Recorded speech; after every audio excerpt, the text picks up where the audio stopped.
This morning, coming up right now, we're going to show you why treating rest like part of the job might be the single most productive change you make all year. And you know what? It happens right now. Live, Mornings in the Lab with Keith, John, and friends. Jimmy, Melissa, Rahima, the whole gang. It starts right now.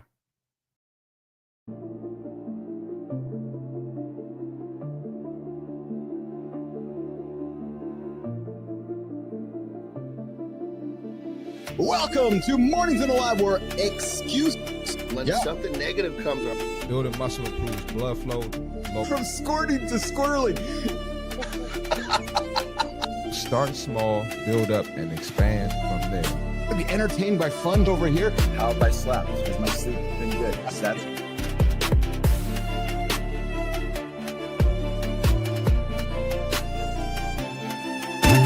What doesn't come from breaking the rules, you guys?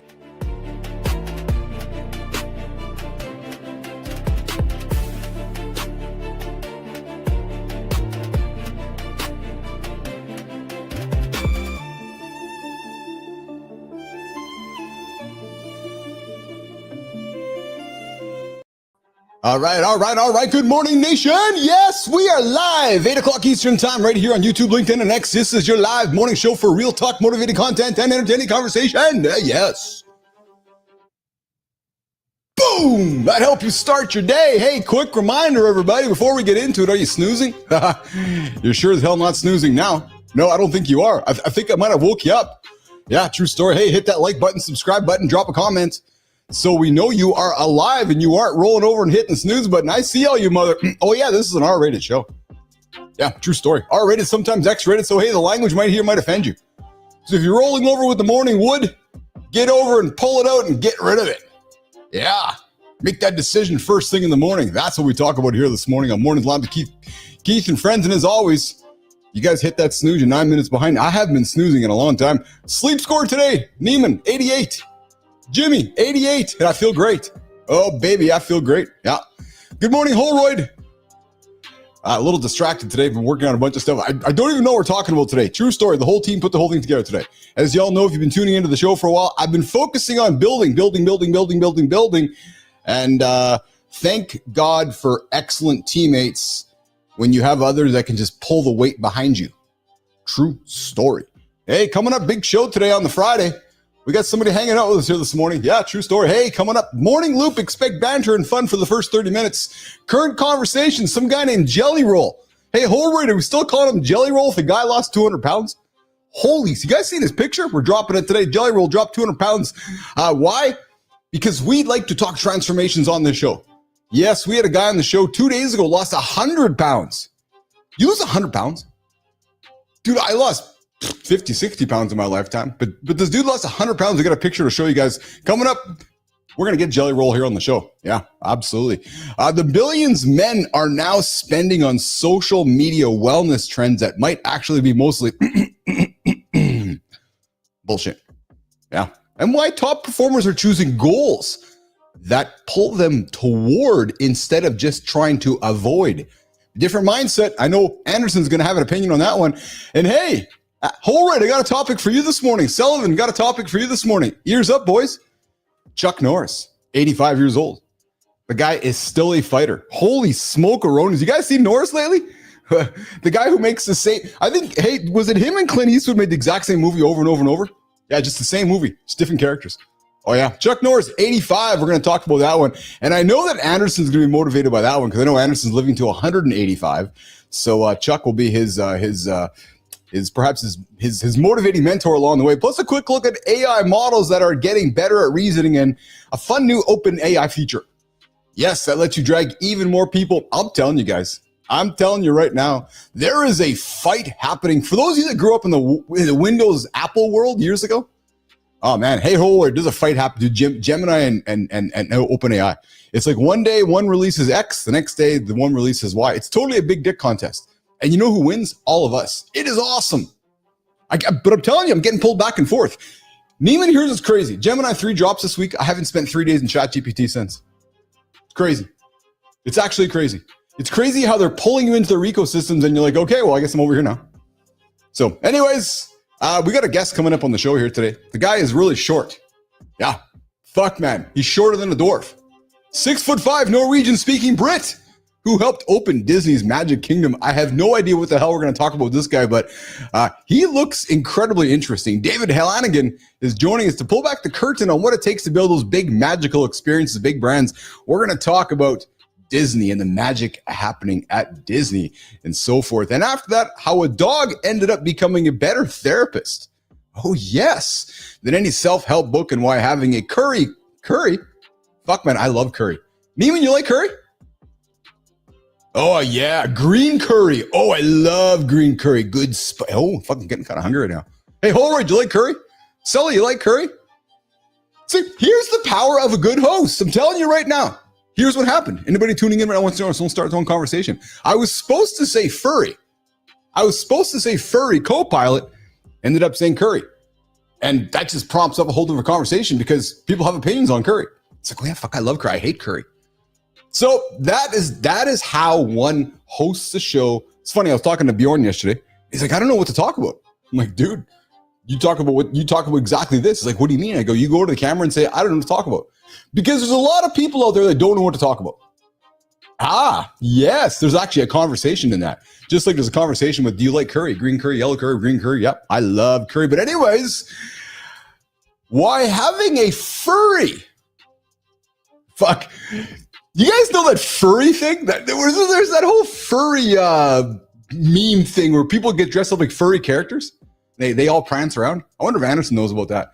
Anyways, deep dive, we got a bunch of big topics in the second hour, but hey, I don't want to keep the big dog waiting. Jimmy, Melissa, Rahima, you know what happens right now, eh? Drum roll, please. The morning loop, it starts right now.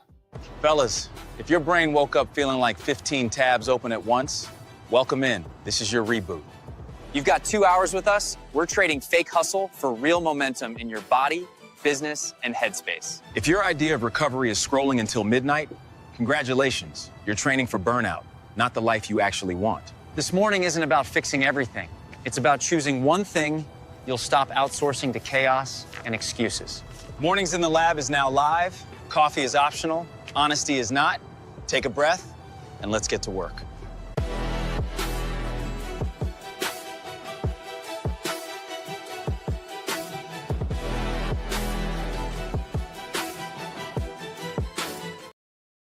You guys can join the show with us live right now. Hang tight, Anderson. 431-300-3005. Opening up the phone lines in the second hour. But until then, come join the comments. I see we got a member with a new name. Yeah, Petro is now the Bullshit Studies Lab. I love it. John Petrocelli hanging out. Kindness Rising. Matt Roof is there, and so is Sullivan. Johnny, my brother from another mother. What's up, brother? How are you? I'm fucking great, man. I got an 88 sleep score today. You know, I don't know what my score was. Yes. I woke up extra early because I had to take the biggest fucking dump. You know, I don't know anybody in my entire life, nation, that prompts their sphincter to get them out of bed to go for a dump. Like, dude, your body works so. Your machine is incredible. This one, I was like, fuck you. I'm sleeping for a while. Right? I did not win that battle. I did not win that battle well. When it came time to get to the nitty gritty, that motherfucker split my ass open. I was like, you son of a bitch. Oh, my God. Oh, you're banging the bear's head back in the cave. You're like, get the fuck back in there. Get back. Oh, then it was time to actually, it was a battle at that point. Yeah, but it was, oh, man. Yeah, so I was up extra early, but I feel fucking good.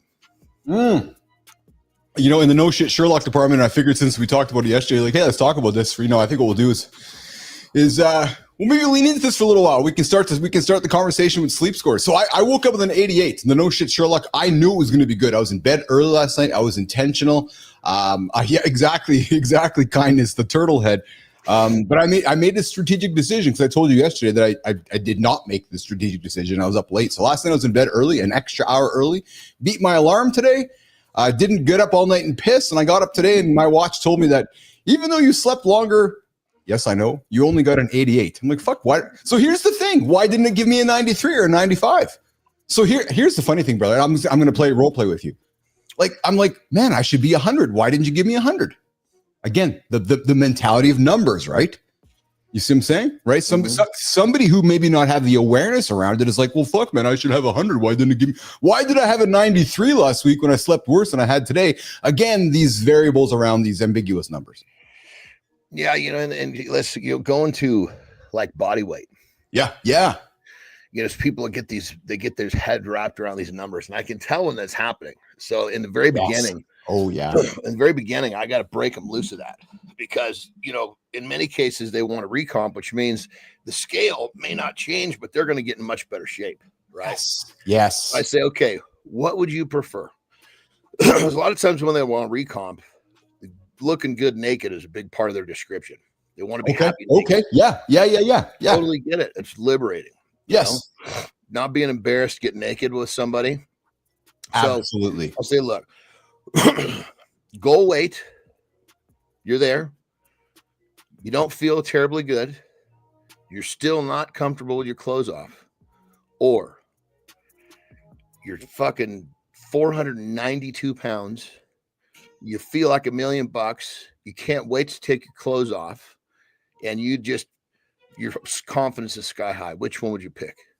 Wow. Well, of course, I take the 492. Precisely. I say, okay, perfect. Just remember that. I don't say anything other than that. This is brilliant because this is a great lead into the conversation desk. There's a high-profile human that you may know of, the fellow, maybe not. I don't know, but his name's Jelly Roll. Preston Sterling. Let's kick into the conversation desk. I think we have a transition there. If we do, let's get into it, and let's get into the morning loop conversation desk this morning. No, okay, awesome. Thanks, Jimmy. So no, that's good. So it's funny. I've been working on this tandem. Well, I shared a sneak peek last year, the live conversation OS. So I was working on it yesterday. And the team got up this morning and they're all like, bah! I'm like, it's okay. We're gonna be fine. We'll get the show today. We're in the transitions. Like, it's all right. But hey, so get this, man. So I love your analogy about taking your clothes off because I think it's a big thing for humans, right? Being naked in front of the mirror. Some people, that's a big thing. Like I had a guy. Yeah. He just finished yesterday, and we're having and my thing with him, look, it's never goodbye. Let's talk to you later. We got a bond, man. So let's stay in touch. Yeah. And I said, when we first started, you said you've invested tens of thousands of dollars in all this ink all over your body, but you were too embarrassed to take your clothes off. He goes, yeah. I don't feel that anymore. I was like, well, brother, job well done. You did exactly what you're supposed to do. Yes. And look where now, and you know how to do this, and you're not suffering to maintain this. Yes. So go enjoy. Yeah. Well, it's just like our guest a couple days ago. Him and I chatted after. Jimmy, let's bring Marty in. I see Marty hanging out. Let's bring Marty on the show here. I was shaking, brother. Mark, what's up? What's up, baby? What's going on, guys? How we doing today, baby? What's going on? How are you? I'm amazing, man. I'm here, so I'm amazing. That's it. I like that. Amazing. I've been learning from Johnny, man. Come on. Take a page out of Johnny's book. We're talking transformation this morning. We bring our guest coming to the bottom of the hour, David Hallinan. So I can't imagine what I'm going to share next because even losing a couple 100 pounds must be crazy. But Jimmy, let's put this picture on the screen here. So Jelly Roll, country artist, rapper. Look at this. He went from over 500 pounds, Johnny, hiding behind that beard. He shaved it off this week, stepping in front of millions constantly over the years. So listen, he gets on stage and we all think he's a superstar, but behind the scenes, he's struggling. John, you talk about it. His own insecurities, his own issues. And yet everybody's like, oh, you're a big superstar. And I can tell, I'm sure behind the scenes. Doesn't fucking matter. Exactly. So he went on a journey. And what was part of his journey? I think this is fucking awesome. Marty, you'd appreciate this too. He spent time wrestling with the WWE guys, with Logan Paul and the guys, and training at the WWE Training Center because he wrestled in the ring a few months ago. So he made this decision a year ago, basically, to say, I got to lose all this weight, and this is going to be part of my journey, the storyline and everything. But I'm a food addict. I'm still working on it. Like relatable. And really, he'll maintain the fact that he's going to have to continue to manage that problem. Yes. As an addict, you're always an addict. You just learn to manage the issues and get that addiction pointed to the right shit. Get this, Marty. A doctor once told him he would need Johnny, maybe you can relate to hearing this from other people, right? Not to you, but just others. But A doctor once told him he'd need a truck stop or a meat processor scale to weigh himself. That was one of the most, he said, humiliating moments in his life. Those frank conversations, John Marty, when somebody says to you, dude, you're gonna fucking like look at you. You're 700 pounds, man. Look at you. If someone came to me like that, yeah, I would say, look, we don't want the scale. Yeah. That's gonna be such a fun. He's been battling the scales whole fucking life. We don't want to fight that battle. Yes. We want to let that battle drift away. I said, let's just manage when we start dropping shirt sizes, that's our fucking metric. Yes. And Marty, you know what he did? Because I know Marty, you talk about this often. He simply started with a walk. His first little bit, he barely walked a mile. And then he trained for and he finished the 2 Bears 5K. Now he runs 2-3 miles a day. He does strength training, leans on protein. But here was what I loved about his story, guys. It wasn't I got to get this done in 3 days. He's taken the last basically 18 months of his life to change his entire life. Well, I think part of this journey, and it could be wrong here. Yeah. I saw some bits of his story. Yeah. He went from, taking that addictive personality. He was trying to get off the fucking drugs. So he went from drugs to sugar. Yes. So he'd go into his dressing room and he would rather than start snorting lines, he'd start eating candy. Dude, you're absolutely right, Johnny. He rebuilt the entire tour culture. It's exactly what he did. He went from his tour culture. And then his fucking team would go play one-on-one. They became like a family of exercise. So it was a big group. But keep in mind what the beauty of what people want to see here is he replaced the narcotic addiction with a sugar addiction, which is it's a great first step. And now he's got that replaced with an exercise addiction. Love how that's exactly it. It's exactly it. He went from the rock star life of drugs and alcohol to, okay, this is killing me. I guess the next thing is I'm going to go to food and sugar. And then it's like, okay, I know that's going to kill me too. Then the third step is I'm going to get rid of all of it. So you see John Daly did the same thing. Except John Daly fell backwards to the original. Well, of course. You mean because he never went from food to exercise. Yeah. He just uses a quick detox. Yes. Yeah. Marty, it's fascinating, eh? Yeah, man. I didn't realize he lost so much weight. I know who he is. I've seen him before. Yeah, he looks great, man. That's amazing. I wouldn't even know that was him looking at that picture. Yeah. You just start with a walk. A lot of people try to do everything in one day. We try to do legs, back, chest, and shoulders all in one day. And you ain't got to take a walk. If it walks too much, just fucking put your shoes on. Put your shoes on. It's the mindset, right? We'll worry about walking next week. Let's get the habit of putting the shoes on. I'm hopeful his story inspires other men, women, men that see that and go, because he's still a big boy. It already has. Yeah, 100%. Yes, absolutely. And he's still a big boy, Marty, but it's big boy in context, right? So it's got to become a priority too. A lot of people half-ass it; they dibble and dabble, Yep. And I'm sure he didn't dibble and dabble. I'm sure he was 100% locked in. 100%. Yeah. What was really cool is that I'm sure part of his motivation was, okay, I got to wrestle in the ring in 6 weeks from now, so I got to hit this milestone, right? So these little milestones. Did you see the first few times he wrestled? Dude, the boys in there were just helping him along. Like, he had the spot where he went to his back. Yes. Dude, for him to get back to his feet, he'd have looked like a toddler tripoding up. Yeah. So they fucking grabbed him and yanked him back to his feet, so he was moving fucking smooth and nimble in there. But that was the fucking power of the boys in there. Yeah, I love how Johnny knows all that shit. I know, hey Marty, I love how you can break that down for us. That's awesome. Those guys making him look good. I'm glad you brought that up. So I'm glad you saw that because I saw it too. And that's exactly what happens there, eh, Johnny? Is that you're taking somebody who can't wrestle and making them look like they. I'm thinking you could probably take I'm going to make an assumption here. You could take Marty and Keith into the ring and make us look like wrestlers, right? Probably. I wasn't one of those guys. Oh, I needed the guy to make me look good. Oh. I wasn't. I mean, you gotta understand those guys that are that good. They've been fucking wrestling for a decade before they get TV. Right? Oh, of course. Yeah. I was on fucking TV like before I had 10 matches. Right. So I never got I understood the art, but I was never an art wrestler, if you will. I was a fucking in your face. It's going to be stiff, but I won't hurt you. And I'm going to fucking yell and scream. And it's going to be rough because it is rough. And that's what allows this to work. I feel this on the table. Marty, looking at you, because you follow this like I do. I know Johnny does a little bit, but I think we're going to look back one day and recognize how good John Cena was as a performer in the ring and just out of the ring. The guy's pretty. I'm only talking because he's on his retirement tour right now. But Marty, John Cena is something else, isn't he? Yeah, he's amazing, man. I was actually looking at some clips of him last night. Yeah. And a little off topic, but since we're talking about making people look good in the ring, yeah, I don't know if y'all saw, but there was a clip of this one wrestler. He's running down like the Royal Rumble. He's running down the walkway. Yeah. He trips and falls before he gets to the ring. Did you see that? Yes, I remember that actually. Yes, yes. But yeah, I just thought about that. But yeah, no, John Cena is amazing, and to do it 20 years later, and these guys don't look much different. No, I remember. That's the lifestyle. That is. That's the lifestyle, exactly. The guys that don't have that long run because they're not doing the shit when no one's looking. Mm-hmm. I'll never forget, and I don't want to spend too much time talking about this. I'll never forget one of the greatest matches I saw was Cena's first one. Cena and Angle.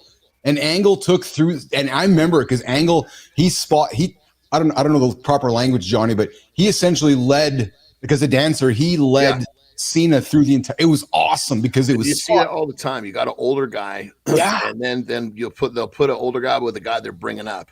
Oh, and they'll just say like, okay, you need to teach him, and they'll work a fucking 6-9 month fucking. They'll work all the way to WrestleMania. Yes, and so basically, it's the job of the older wrestler to basically get the new wrestler to understand what's going on in there, because that's the art. That makes sense. Okay. Yes, it does. Yeah, the art of it. Yeah, that was such a remember the fucking one with Hogan and The Rock. Yeah. Yes. Right. Yes. Okay, well, Hogan was actually the heel. I remember. But he walked in there and they fucking loved him. Yeah. So on the fly, they had to fucking kind of flip it around. Yeah, I remember. And there you go right there. I mean, the fucking Hulk Hogan was like, okay, this is fucking different, but I know how to handle this. And fucking the beginning of that match, they were sitting there looking at each other. Remember that? Yeah, they're turning their heads and people are going bananas. Guaranteed, number one, Hulk's milking that moment. But number two, he's figuring out how the fuck they're going to take what they were going to do and manage it, because everybody's responding differently than what they thought was going to happen. So Johnny, I remember that. Me too, Marty. Would they have been whispering, or would their eyes have been talking because they both knew what was happening, or would they have been kind of mumbling? Like this. Hulk is an older dude, right? Yeah, moving slow. Yeah. So, like, one of the things they told the fucking Rock in the back, and I remember actually seeing an interview. He goes, my dad came up to me and goes, the last thing he told me was, kid, move slow. Because you're out in that fucking thing and you're all excited and you want to go, but we're the guy who can't fucking go with you. It fucks it all up. Oh yeah. So guaranteed, they weren't really talking. Well, they might have been a little something, but they were so close it'd have been hard to see. But it guaranteed what happened when they locked up that first time and they started moving back and forth. It was like the two bulls. Yes. They were working shit out right there. And it would have been, we're going to flip. It would have been because like we're going to flip this, right? We're going to. But it's something, because basically what happened was, if you remember correct, if I'm not mistaken, is they did the kind of the test of strength with pushing each other, and then Hulk threw fucking the Rock down, and that was the test. The place went fucking nuts. We're going this way. There's no way we can't go this way. So at that point, now they tested the. I mean, they kind of knew, but the response, it's all about testing. And at that point, then they go back into the fucking. They're just whenever you can't see their faces, they're talking like this. That's awesome, man. Like That's guaranteed, awesome. a guy like Hulk, I never wrestled him, but he locks up in there. What's going on, kid? You ready to have some fun? Hey,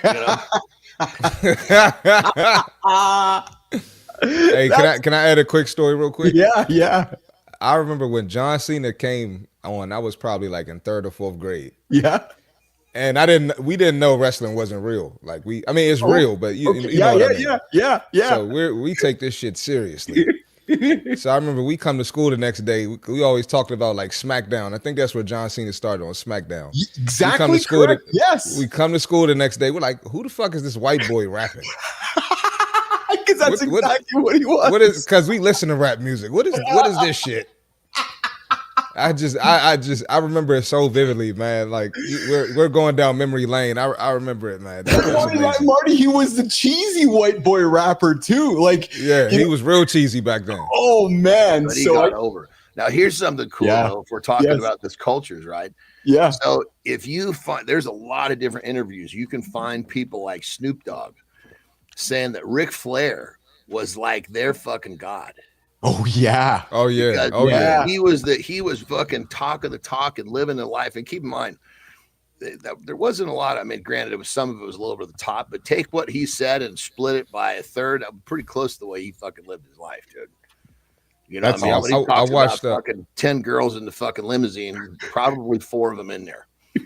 You know, I watched the Pivot podcast. It's like, you know, some retired athletes that have a podcast. Yes. It's really popular. Yeah. And they have Ric Flair as a guest. Yes. You got to see how these guys look at Ric Flair. Like he's God. Like only a couple people get that effect. Like Michael Jordan, the rapper, Hulk Hogan, that Ric early Flair. rapping generation, they were like, "This is the guy, bruh." Yeah, I mean, they were just in awe. Oh my God! It wasn't about color. It wasn't about not rapping. This. Oh guy yeah.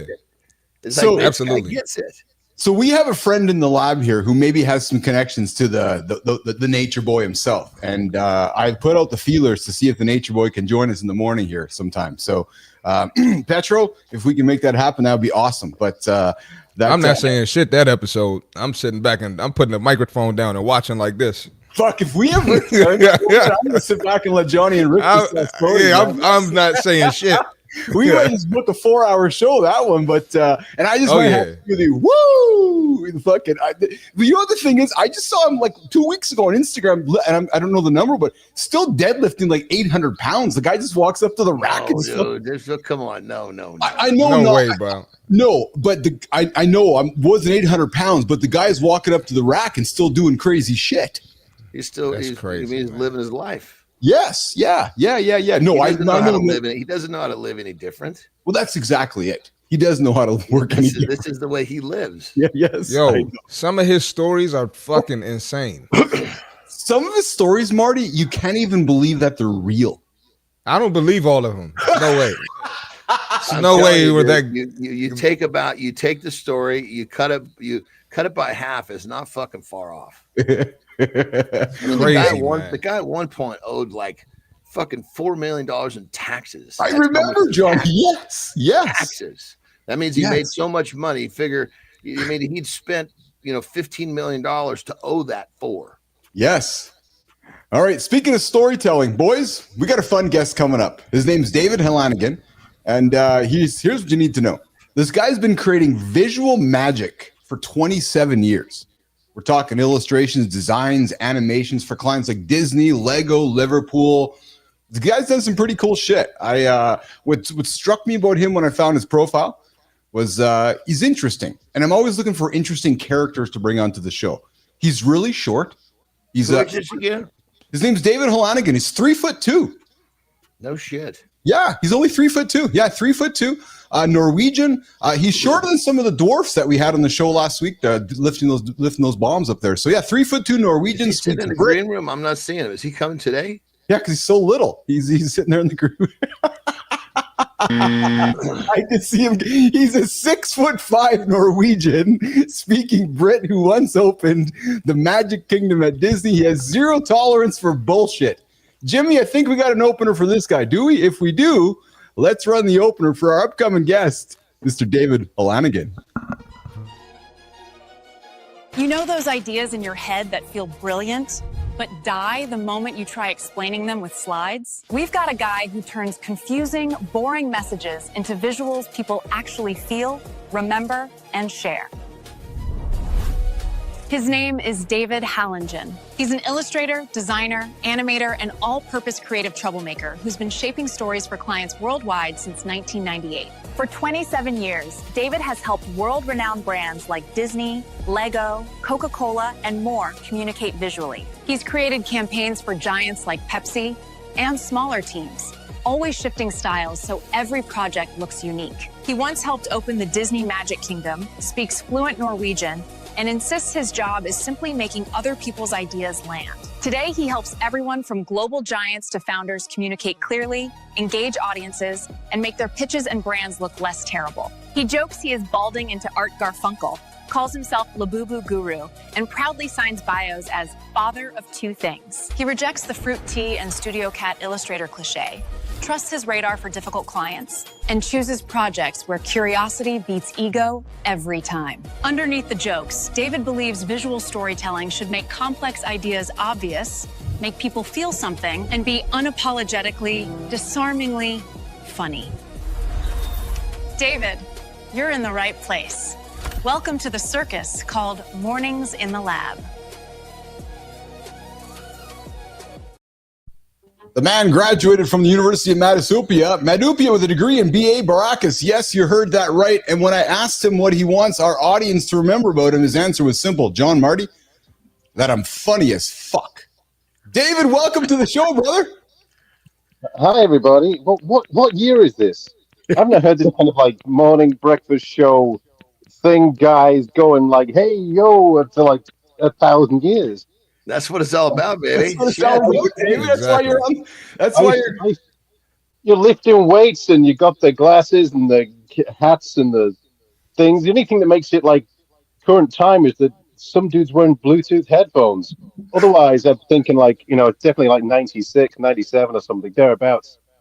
Well, actually, hey, Jimmy, put the graphic on the screen. People can join the phone. People have phones, can phone our show, David. 431-300-305. Just like in the 1990s, David. I'm telling you right now. I remember that. I've been trying to bring phones back in the last year or so. We're suggesting to kind of prospective clients and setting up a call. I said, it can just be a phone call if you want. And they're just delighted. They're kind of, I don't have to fix anything, check a background, so the kids, they can just jump on a phone call. So they're over the moon. But yeah, I'm a big fan of I'm 50, so I'm a big fan of the 20th century, and I embrace the current things too. I've got kids who are like Gen Z, Gen Alpha. So I don't understand all these fucking Gen titles. I don't fucking understand. What generation are you? I'm my generation. Exactly. So so it's like it's the kind of thing I like to be aware of and plugged into, because it's like some clients are like, oh well, we're aiming at Gen Alpha, and I'm like, yeah, I know about all Gen Alpha and Gen Z and all that, and I can school them on a few things. They're totally impressed because they haven't got a clue. They're like, what's 6, 7? I'm like, I'm afraid I can't tell you. It's the whole point is I'm not allowed to tell you. And they're like, oh right, you must be plugged in then. So now this is really weird. Now I used to work in radio a long time ago. Again, back in the 90s when yes, when you were allowed to kind of just do what you wanted.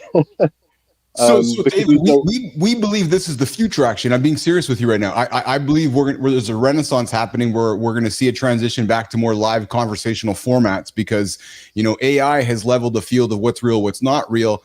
Keith, John, and Marty have created a trust factor for the last couple of years by showing up live 8 o'clock Eastern time, just like the olden days for conversation. People want to see people fuck up live. The in the can thing, clip thing is fucking played out. Yeah. So let me see you fuck up. I'll do it. Shit. People love that. Like the best bits people like about that's why SNL still exists. Yes, it ain't that funny, but because people just waiting for that kind of they're waiting for that part, which is people like there are YouTube compilations of people screwing up. Jimmy Fallon, the only reason he has a show is because he broke every week on SNL, and everyone was like, "Love that guy." He's real. He's fake now, but he was real then. So I gotta ask: Are you? Is that actually a wall of wood behind you? Is that wallpaper behind you? Or where the hell are you standing right now? Wood. It's wallpaper, so it used to be wood. So technically, yeah, this is just wallpaper on the plastic. Look at the top right corner of his screen, dude. I see that. Yeah. It's a bit of ceiling there, man. No, it's all fake. It's pre AI, so it's a real fake background. The wallpaper. But this is like the corner of the house. I can get some degree of sanity and quiet for about 5 minutes because my kids are all over the place. So, dude, I invited you to the show, and you said to me, "Why?" I said, "Because you look interesting." I pride myself. So, when Keith and Marty created the show, and then Johnny ended up here, and now Johnny won't leave. Johnny's just part of the fabric now. we have this It's show not the that same. It's not the same if you got somebody farting and burping and smelling armpits. It just doesn't work. So we have this morning circus here. And when I saw your content in your feed, I'm like, this dude belongs in the circus. Because I don't know anybody that can place on their profile that they've opened up Disney, the Magic Kingdom. Like, were you actually there at the fucking ribbon cutting? Like, how did you open the Magic Kingdom, David? Well, it wasn't. Yeah, I'll try and keep this as brief as possible. What they do in Disney World, they pick a family. They used to anyway. Pick a family every day at random. Before they open the gates, there's people waiting outside, and they'll just come out. Someone will sneak out, and secretly, there's one person tasked with it, and they pick a family, and they'll bring the family in. They'll take them up to Mickey's. This was years ago when there was a Toontown there. They go up to Mickey's house. All the characters come out, and you get on the train. No one's in the park. You get to an empty park. You drive you through all this. Yeah. You jump on the train, and they bring you through to the front. And you're there on the front platform, and it's like, please welcome from the United Kingdom, the Halligan family. And here to open the Magic Kingdom. And Mickey's there like, oh boy. And they throw confetti and boom, and away you go. And this was about 2011. So it wasn't, not everybody had a smartphone with a camera. So it wasn't like, we could find ourselves anywhere on the footage. But anyway, but it's random pick. And it was my then wife's, at the time, birthday. And I was just trying to find out. At the time I was there, so I used to work in sales, so I know all about how to get stuff and get people to do stuff. He says with psychopathic reverence. So I asked around, so how do you get to open the Magic Kingdom? They said, no, you can't. You can't request it. Tom Cruise can't request it. Nobody can request it. I'm like, okay. And I was just asking, I asked enough people, and I just kept looking out for these people who looked, cast members, they have the little name badges and stuff, who looked important enough. So I was like, you guys look important. And the people love that. You look very important. Yes. They love that flattery. So I'm already on, look, I know it's impossible, right? I know it's impossible. So don't tell me it's impossible. I know it's impossible. So I'm not expecting this to happen. But you guys look like the kind of guys that can do something for me. How do you get to open the Magic Kingdom? I know it's impossible, but I think I think you can, hook me up. Long story short, it's kind of like some sideways glances, like an espionage, thriller. So, because you're not allowed, you get fired, for telling anyone anything about anything in Disney. So he's like, go to the front gate, 5:30 a.m. Go to the front gate, ask for Dolores. You didn't hear from me. So the next morning, there we are, 5:30 a.m. Ask for Dolores, and it turns out Dolores was. So I'm used to dealing with, my part of the world. I'm used to dealing with. I'm in Liverpool. It's mainly all it is around here. It's white people, white dudes. At the time. So it was like I was just used to dealing with people on my level. Get to the front gate. I might ask, "Is Dolores here?" And someone pointed over to Dolores, who was this lady who was like, I'm 6'5". She was like 5'0", black lady, but someone you do not mess with ever. She didn't take no shit from nobody. So I was like, "Are you Dolores?" She's like, look at me up and down. Like she got the measure of me straight away. My powers were gone. I couldn't do anything. I could except just be honest. I was like, look, someone told me to speak to you because you have the power over who opens the Magic Kingdom. More power than Mickey. She's like, and I'm like, okay. So my wife, it's her birthday. Can we? I'm just an idiot. I'm just trying to do something here. Can we open Magic Kingdom, please? We're nice. With no kids, we're just, we do now, but then it was like, we just want to open the Magic Kingdom, please, and that'll be our lifetime thing. She's like, looked me up and down again, like, judged me like X-ray vision. She's like, wait here. She's like, goes off for 5 minutes. She's like, wait over there, don't move. I'm like, okay. Next thing you know, they're taking us backstage and away we go. So it was like, yeah, it's one of those things that, there's always a way. I used to have confidence that now I'm like, I'm a father now, so I'm like, my mind's broken. Hey, so can we now get the long version of that story? The long version, yeah. Hold on. You said in this story you're 6'5". Is that right? Yeah. How tall are you? 6'4.5" now. I shrunk. So Keith, what were you talking about? Fucking 3'10"? Well, I was fucking with you. Keith's terrible joke. I'm sitting here trying to figure out. This is a fucking either a mammoth fucking man or he's got some fucking short. I was thinking we were having a fucking little guy on the show. Keith does that sometimes, David. See, I could do that. And Dave, you know what I mean? and That'd Dave, be more accurate. I can't reach the camera. That's better. Right? I was like, Oh, fuck, man. man, his head really fits his shoulders. This is pretty interesting. Hey, so here's something else. Johnny and Marty, you're going to like this one. You guys remember Mr. T? Well, your LinkedIn says you have a degree in B.A. Baracus, David. So from the University of Madupia, for those who don't get the reference, B.A. Baracus is Mr. T's character from the A-Team. Like, dude, was that the fucking coolest character or what? Totally. How do you connect those dots, Hallan? Is it Flanagan or Halanigan? How do you say your last name? Halligan. Halligan. How do you connect those dots? How do you connect those dots, man? B.A. Baracus, Mr. T, like you just are a what's with that? Well, it's a BA over in the UK. The BA is the the Bachelor of Arts. It's a type of degree. A BA or a BSc. So it's just BA Baracus. Because when I came back to LinkedIn last nearly 2 years ago now, because somebody killed Twitter. So I came back because I was like, I can't stay here any longer. It's a dumpster fire. So I came back to LinkedIn, and I was like, this place is horrible. If I'm going to be here, I'm not going to take it at all seriously. I'm just going to swing for the fences. You know what I mean? Let's bring some personality here, which is like shooting fish in a barrel because nobody had any. Dude, I had a bed head on LinkedIn for 3 months. I had a picture of myself in a robe and a bed head. So I like you. I'm like, I'm not going to play the old LinkedIn game. I'm going to play the different LinkedIn game. That's what I just saw an opportunity to stand out because it's the kind of, hello, here's my latest work, and that's not going to cut it. I'm looking for opportunities in this. No, it's horrible. Yeah. So I just made an effort to do that because I can't. Otherwise, I couldn't do it. I had to kind of be my, just bring some humor, which I found after about a couple of months. I was like, found my, tone, if you like, which was like, I'm not, I didn't go to university to learn any of this stuff. I was working and just doing it, and there we are. Well, yeah, I went to university to lift weights. Why did you go? Yeah. Well, see, in America, you can get a scholarship for throwing a ball. If you throw a ball really well, you can get like a degree for free. Is that right? Yeah, that was me. Yep. There you go. Yeah. It's like, you're good at throwing a ball. Here's a degree. And then I was like, we need that system here, but it's, we're a tiny speck. We've no idea what we're doing. Hey, David, serious question leading into business here a little bit. You mentioned in your profile that you have a healthy radar for assholes and you won't work with them unless they make you an offer that you can't refuse. Now, dude, after almost 30 years, let's call it 27 years, as you sit back, how quickly can you identify that nightmare client, and what are the red flags, and what's the most money an asshole has ever paid you to compromise your own boundary? That's called the monetary sliding scale, creating a barrier of entry that's so fucking big. Yes. That if you're going to deal with this cocksucker, it's going to be worth your time. Exactly. No, that was.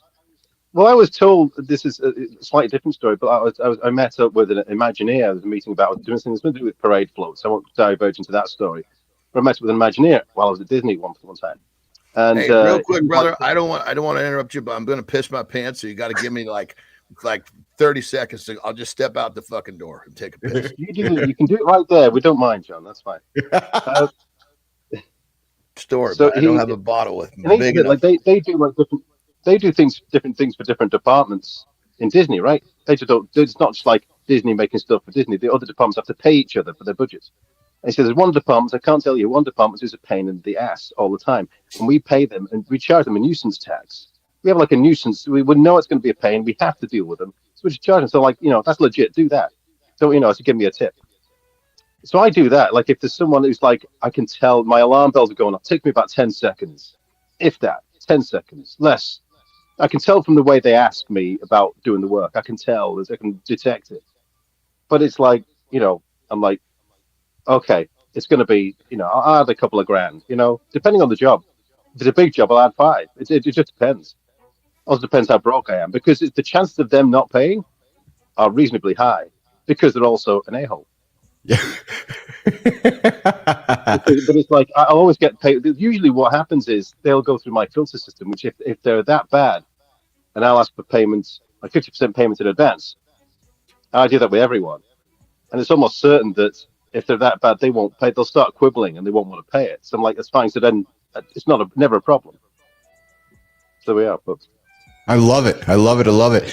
Talk to us a little bit about working with the Imagineers at Disney. I've been to Disney. Disney seems to have such an impact on everybody's life. But we all wonder what happens behind the magic curtains, and the idea and the job of an Imagineer. What's it like working within that Disney culture, David? Well, I mean, I was doing something here in Liverpool, I was building some parade floats for a Pride event, and I was just getting some tips and tricks from them. They were happy, when the head of Imagineers was happy to meet with me. Like, for me, it was like, free dream come true moment. But he was like saying that the basic thing is, like you guys here, anything you do, any endeavor, whatever works, and they're happy just to say that. They're like, you see these things. There's some at the time. There's some celebration on Main Street. These kind of displays, all these like fake kind of metallic, kind of robot-looking flowers, whatever you want to call it. And I said, see those little balls there? I said, yeah. So they're like those squishy laundry ball dispenser balls that you just use that. Which is that you got those and painted. And he's like, because that worked. And he said, whatever works. If it works, that's fine. That's it. There's no like secret special sort there. Very much like you guys. This works. Do that. We found a way to do this. Is this the way it's done? We don't know. Let's just do that. So that was like a message that I've carried through the whole time. Not just like, shouldn't I be having spreadsheets for this? When I approach clients, like, do we need a contract? I'm like, no, I haven't used a contract. The only time I ever asked to use a contract is if the client says, we need a contract. I'm like, okay, doesn't matter to me. As long as I get paid. That's the contract. The contracts are one of the biggest jokes ever, actually. We waste so much time writing a piece of paper up. It's like, you know what? We're going to do some work together. Do you trust me? I'll trust you. You're going to pay me? I'll pay you. Yeah, let's do it. Because the contract. People kind of get afraid of stuff. Because, I mean, they've been burnt before in the past, or they've just, because they think, well, you're supposed to have contracts on you because you're supposed to. Lots of supposed to. This is like how people behave the way they do on LinkedIn, because they're supposed to do whatever it is. Yeah. And then you just come along and do what you're not supposed to do. Like use Doc Brown as my profile pic, so I can't watch Back to the Future without having an identity crisis. Yeah, what's the Doc Brown thing? Do people tell you that you look like Doc Brown, and do you actually own a DeLorean? Or no, the people used to tell me years ago I used to look like Biff. Back in the day when I had hair and I was a little bit less fat in the face, I looked like Biff. But not anymore. But no, I thought, like, let's use that, and I use it across everything now because it just seems to capture my spirit, I guess. I love a lot of science knowledge and interest, and he's also kind of insane. Not that I am, but it's that kind of, it just I thought, heck, let's just use this. Let's see what LinkedIn think about that. So it was just like, there's no, like, people think you're like just by doing something so simple, people think you're some kind of, it's like Life of Brian. Anybody seen Life of Brian? Lawrence Python with the absolutely. Yeah. It's like that. I mean, I spent about 2 months doing all my posts in all caps, no punctuation, and I was getting quite a big. I got more traction then, but it was kind of getting overtaken. I was kind of, this is getting boring now. I can't do it anymore, so I stopped doing it. I finished it on Good Friday. Everyone thought I was the Messiah. Everyone thought I was some kind of like, thing. There's a guy on LinkedIn called Nick Power who's famous for writing all lower caps. And people worship him. And I got so big with his writing all caps. Just by writing all caps, nothing exciting about that. And people were like, well, who's your nemesis, Nick? And he's like, I've heard about this guy, David Halling, and he's my nemesis. It's like, you can get famous for writing in all capitals. And it's like, I was just like, I can't do this. He's remembered for writing in all caps. Yeah. People were saying, I said, okay, that's on Good Friday, on Thursday, just before Easter, Monday, Thursday, I did a picture of the Last Supper, and I photoshopped in a caps lock key. So people started getting the hints, like, oh no, he's going to stop. And then on Friday, Good Friday, I photoshopped it nailed to a cross. I took an old Jesus crucifix painting and put the caps lock on the cross. And people were like, no, we can't. Why? I was like, Jesus, literally like Jesus Christ. This isn't, if your life is if your experience now is no good because I'm not writing in all caps, then that's bad. But I could have carried on and been famous and got T-shirts, but it's like, I can't do this anymore. Hey, David, you wrote LOL's generative AI. When I asked about the industry trends, we put the questions in front of me. You clearly have some thoughts around AI and its impact. You are a creative. You've been in the creative space for basically your whole lifetime. Are you worried? Are you annoyed? What's your opinions on the creative change happening in the world right now with generative AI, David? Well, it depends if you want me to say this. And look at me. I really enjoyed the promo you got for me. The kind of the I put on just on before and last night with Sophia Grant. Yeah, she's our smoke show here on the show. Yeah, and I'm just like I could speak fluent. Was it NORCAM? Because the AI couldn't write the word Norwegian. And I find, you guys use a lot of AI. I've noticed. And here's the thing: I'm not. I'm a creative and I'm illustrating. A lot of my people, I guess, whatever industry, are kind of like vehemently against all of it. It's kind of just point blank. That's it. I'm against all of it. And I'm very much kind of, I've been watching it closely for a couple of years, and I find there's some aspects of it, like if someone's just ripping other artists off straight off, that's like, well, that's just legally wrong, never mind morally. Except the AI just quicker. Humans have been doing it for years. It's the same thing. I've made this argument for and against AI, as in like, look, the difference is it's annoying because the people anyone can access it now. You have to have a skill to copy another human. Now you can just prompt and away you go. But you guys doing that promo video, and it's AI, and some people use the phrase AI slop, and I don't like that phrase. It's dismissive, and it's kind of like it's just like, look, some of it's good, man. It's got like it's some of it looks great. I like the cursed stuff more. Your promo with all the mistakes in, and there's like weird words in the background. That's what I like. That's the point. So I think it's also ridiculous that I embrace it. Like I run towards the fucked up physics because it's also ridiculous. Because here's my opinion on it. You either can embrace it or you can run from it. So we are creating an entirely new form of storytelling here in the mornings. It's a combination of blurring the lines between what's real, what's not real. We have Keith, John, and Marty, who are the real humans, who are supported by a cast of AI characters, because that's the future of content. That's the future of morning and it's the future of live conversational content. That's it. I'm not gonna. There's no hill I will. There's no. I'm not. It's not a hill I will die on.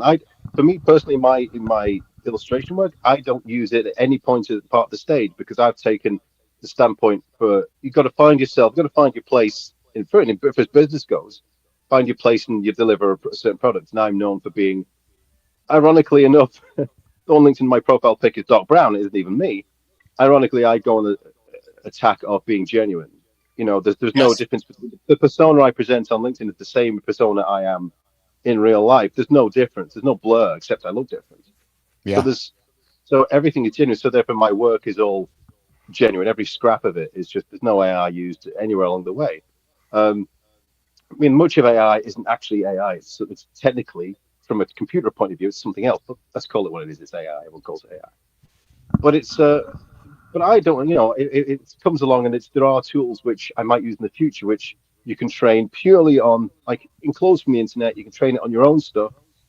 If someone says, look, we've got 10 grand, we need this thing doing. I'm thinking, well, that's a 100 grand project. We've only got 10 grand. I'm like, and that's where I've seen teams do it before. Use AI to train on your own stuff. So look, okay, then you tell the AI, look, here's the characters I've created. I need another 20 characters like this. Or I need another, someone did like an animation scene, for example. I need a whole background of things in this style that I've made. That's just like, it's a shortcut, but it's a budget that I have no problem with because there's no moral quandary there. You know what I mean? Yes. I'm not training the AI on someone else's stuff. Yeah. So, David, how can folks connect with you and find you and engage with you and connect with the wonderful David the Norwegian Doc Brown? Yeah, technically, I am completely English. I'm Norwegian because the mother of my children, should we say, was Norwegian. So when I met, I spent years learning Norwegian, so I can speak it fluently. Nice. Or Norcap, as your AI promo says. So they can check me on LinkedIn. I'm the only David Hallangen in the world, as far as I know. It's such a rare second name. That's why I took that Norwegian name. Nice. It's if you can spell it and find me, I'm like the A-team. If you can spell my name, if you can find me, then there I am. Just search me. If you Google me, my portfolio will pop up. Or just find me on LinkedIn. Awesome. I'm there somewhere. Well, brother, I appreciate hanging out with us today. I enjoyed having you on for some fun little chatter this morning on a Friday to lighten it up with our Norwegian 6'5" monster from. Where are you this morning? Are you in Liverpool today? Liverpool, yeah. What was going to be at some point there's going to be some twin town. We've doubled for New York in Captain America. So there you go. Oh, very nice. Nicely done. Liverpool. We're kind of like we're like an old looking New York.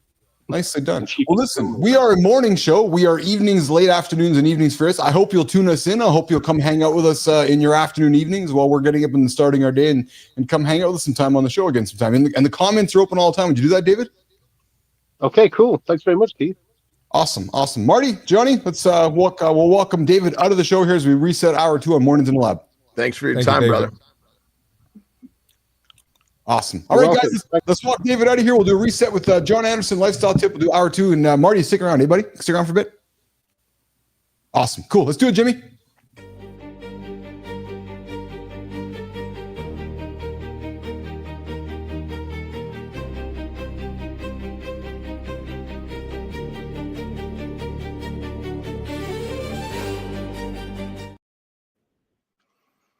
All right. One of my number one rules for making progress is don't get lost in the details, because the details in many cases become too much of a distraction. Not say that you should be detailed, not say that you shouldn't finish your tasks, but be careful, because these details can sometimes lead to productive procrastination. Pick that task you don't want to do. The odds are you want to give it some details before you actually execute it. Well, there you have it. That's that productive procrastination kicking in. Think of it like this. The success that you're looking for is hiding in the work you're avoiding.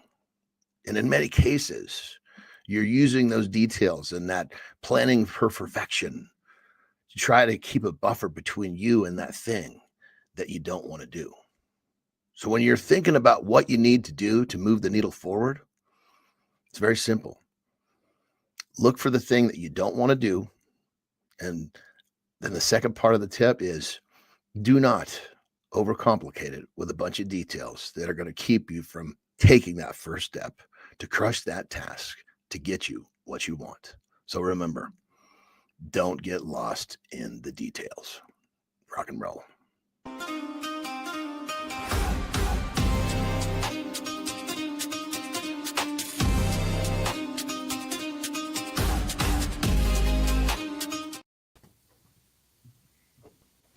There we go. Hey, good morning, everybody. Welcome back to hour 2 of Mornings in Live with Keith, John, and friends. We just set the table in hour 1. We asked if you're actually recovering on purpose. We're into recovery conversation. We talked about Jelly Roll, lost a couple 100 pounds, and we just wrapped up with our guest, David Halanigan, the 6'5" Norwegian. We had some Dude, I'm so glad in that story he said he was 6'5", because I was waiting for a time to ask him, how did he feel about the series of words he may run into describing him being a little person? Marty, I was about ready to drop that question. That was going to be my first question. Then he said, "I'm 6'5", and I'm like, Jesus Christ, that would have been a really fucking off the wall question. Oh, I love it. I'm so used to Keith now; it doesn't even faze me. Just drop a. I mean, he's talking about 3'10" and 6'5". I figured the little guy fucking walks around like he's 6'5", and good for him. He'd be the guy that could ask the question. Oh my God! Hey, so I'm pivoting here to Chuck. Johnny, we grew up with a guy. Marty, do you know who Chuck Norris is? I've heard the name. I think I know. I think I've seen him before. Is he an actor? He's like a karate version of Sylvester Stallone. This is like a total generational thing. Yeah. Jimmy, if you got the image, just throw it up there or get it prepared for us if you can. But Johnny, Chuck turns 85 and he's still in fighting shape. And Marty, there was a period of time where he would remake the same movie and over and over and over, man. And he was our era, like Liam Neeson. Yes, exactly. But he's for those of us that grew up with Norris. He's 85 years old. He looks awesome. Johnny, he looks like he can still fight. But I thought of you because you're going to live to 185, and you see Norris and you see his attitude and the guy actually hasn't aged, John, at all. It's quite impressive, actually. And I think just savage, right? Just doing the same thing.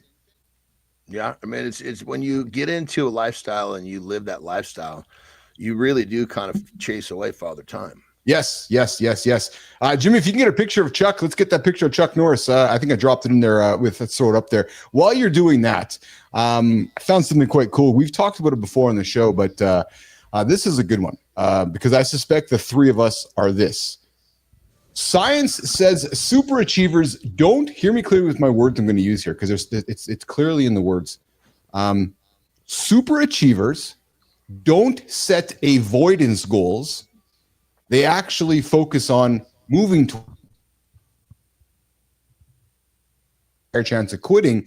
You broke up, brother. They move towards and it froze. Sorry, Johnny. Sorry. So avoidance goals are tied to anxiety, stagnation, and a higher chance of quitting.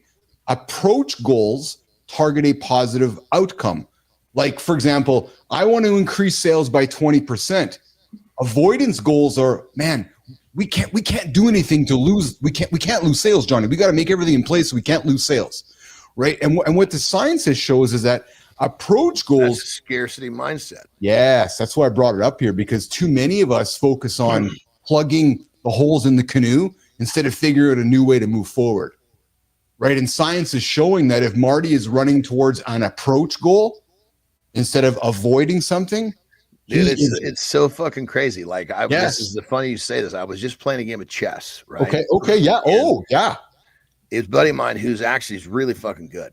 Okay. And so I said, all right, this time, and this is a guy who I haven't played many games with, but I stalemated him once, and I hold that over his head. Right? And so I said, this time let's play, but let me kind of just let me understand, show me some of your strategies and talk me through it. Yeah. Right? So I can see what I'm doing, what you're doing. And because he's thinking moves ahead. Yes. And the first thing he says to me says, your game is reactive. He says you're playing to protect. You're not playing. Yeah. So rather than constantly looking for offensive moves, I'm always looking to defend. He goes, it's very hard to win when you're always just looking to hold your position. Fuck, I never saw that in this game of chess, but only because there's just so much going on that I didn't have the confidence to take those offensive moves, because I usually, when I take an offensive move against him, he fucking pile drives me. Right. So, but it's just that idea that we go into these modes and we don't even fucking know it unless someone points it out. And that's why I brought it up, because we do talk about this on the show, this idea of the scarcity mindset. And I think, John, it's the same way when you use the analogy of somebody who's what's the cliche, not the cliche, but what have you, which is somebody who is focusing on managing the budget, or somebody who's focused on making. Are you trying to are you focused on saving a penny or making a penny? Yes, same thing. It's same thing. Because wherever you put your energy is what you're going to get more of. Yes, yeah, and it's. I thought it was great. Mindset is what I'm talking about. You're going to develop the mindset of trying to pinch rather than earn. It's interesting how confidence leans into that. Well, if we go back to weight loss, right, Marty? You're a few hundred pounds. Somebody's extra few hundred pounds. I'm going to make an assumption they're probably going to fall more into the avoidance goals. I don't want to take my shirt off because I'm scared. I look fat. Instead of I want to go and get jacked so I can take my shirt off. You see the difference, Marty? Yeah, or the I don't want to eat too much. They're scared. Yes. They equate eating with getting big, even though you're eating healthier things, even though you're eating more macronutrients. So that scarcity mindset can be applied to all types of areas. That's a great example. It's a lack of fucking knowledge is what it comes down to. That's a great example. The like eating in part. my chess game, it was a lack of knowledge that was keeping me operating reactively as a scarcity side of a player. It's because I was lacking the understanding and the knowledge. And so that's what I did. It was just it was like a mode of survival. It's someone that's trying to lose 100 pounds. He's tried so many times and failed and failed and failed. He's in that mindset. I'm fascinated by your comment with the chess game, Johnny, because chess is life. And so take me through this with your buddy. You were playing, and then he paused and said to you, "This is what's happening to you." So is this? I didn't have to fucking move. He said, "Look, this is what you do," because he's played with me before. Yeah, so you don't play to win. Oh, interesting. So that must have been kind of like a smack in the mirror, right? We're like, oh. Well, the crazy part was he points it out, right? Yeah. This fucking game probably took 90 minutes, and I was every time it was my turn. Yeah. My fucking brain went into, okay, he's going to do this, so I need to block here, rather than go get that fucking piece. Yeah. In life, I don't do that. I'm happy to take my lumps, but it's because I've built the confidence to know that No matter how many times I get knocked to the ground, I'll stand the fuck back up. But it's interesting because your confidence was lacking there a little bit because of your perception of perhaps against the player. Prior to me realizing all I had to do was get back up, I played that same way. I don't want to fall down. Fuck, man. What if I fall down? Good, go fucking fall. I got an analogy too. When I was in college, you know, I played at 3 schools, so I got 3 different coaching philosophies. One school I played at, the amount of time we spent on the fucking scouting report. I mean, yes, you have to do the scouting report. You have to know what the other team's doing. But they got to guard us too. You know. Yes. So that would be one of my issues with, like, we just watching hours and hours of film, and it's like, we can't be robots out there. They got to worry about us as well. So that in my mind, that was almost moving like a scarcity mindset as well. Yes. Yes. That code should have been, basically that film watching should have been directed by, okay, they're doing this, so this is where we're going to strike, rather than, okay, you can't let that guy score. Okay, we know this guy's good. We know he scores, so we're going to expose his fucking weakness, and we're going to score here. Yeah. I mean, it was like we would be going through their plays. Why are we running their plays to know their plays too well? It was just be fucking ridiculous, man. So I'm with you guys. Johnny, what did you learn from that chess game yesterday? I'm serious. Like, what did you take from that yourself? Like after you finished? Actually, last week it was in Mexico. Okay, yeah. Was it one of those? Did you have some reflection in your own brain, going, okay, next time I play, I'm going to be a little more aggressive, or what did you learn from that? Yeah, of course. I mean, I was trying the whole fucking time, even in that game. So kind of at the end, as we got a little deeper into it, and I started losing. Yes, I was like, okay, this is I'm gonna wind up and fucking swing hard every time I have it's my pitch. Yeah. Every time it was my turn, I started airing myself out. Of course, the game ended faster that way, but I learned a lot because then I got to see what he was doing, how he was exposing my weaknesses. Chess is I played chess a little bit as a young man. I do not play it today. There's a lot of brilliance behind it, isn't there? Because there's a strategy and the thought process and how much it really just links back to life, doesn't it, John? Yeah, a real good player. I mean, it's like the amount of he was telling me this. He goes, a really good player on 2 really good players playing each other can burn because the mind fucking crushes calories. Yes. They can burn 1,000 calories in a fucking chess game. What? Yeah.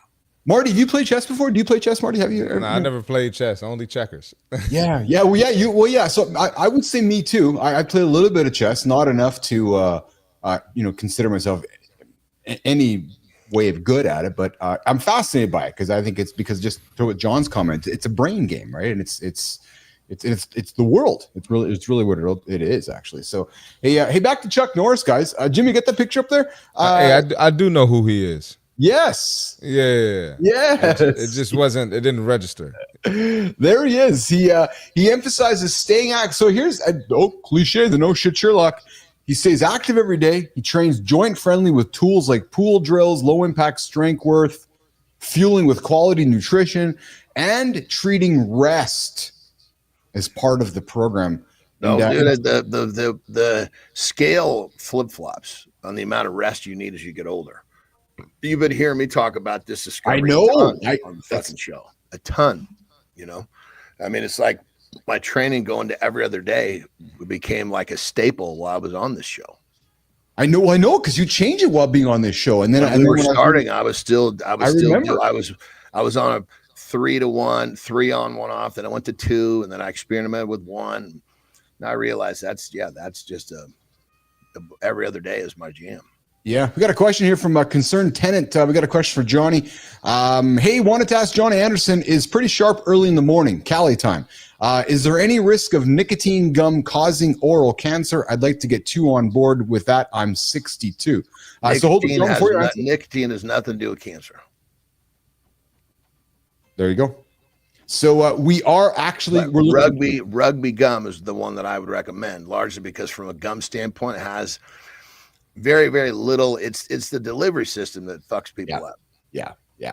We are, Rahima did some great job. We're looking for some nicotine experts. We're going to get on the show here in the coming weeks, actually, to have these conversations. So, Concerned, I will, if you haven't subscribed to the channel or like the channel, I invite you to do so. Become part of our community. We're going to have some nicotine conversations coming up here. And hey, real quick, start off with a 2 milligram piece of gum and chew it for 60 seconds and then pull it out of your mouth or put it on the side, because nicotine, if you're not used to it, it can make you feel fucking nauseous. Like in Mexico, a couple of my guys were down there with me, and one of them was like, yeah, let me try that. And he fucked one piece of gum and he was ready to throw up.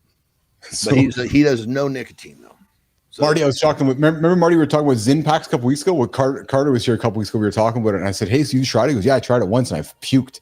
Because you're not supposed to swallow I go, no, you're not supposed to swallow this, like this shit. He goes, but I'm not a spitter. So he goes, I couldn't spit. He goes, I tried it out and I was fucking vomiting all that crap. He goes, I never did it again. So that was Carter's experience with the Zyn packs, Marty. Yeah, I've tried stuff, being stupid with my friends, and that stuff ain't for me, man. Yeah, and I get the coughing and throwing up, and I'm good. Keep me in my natural state. I'm good.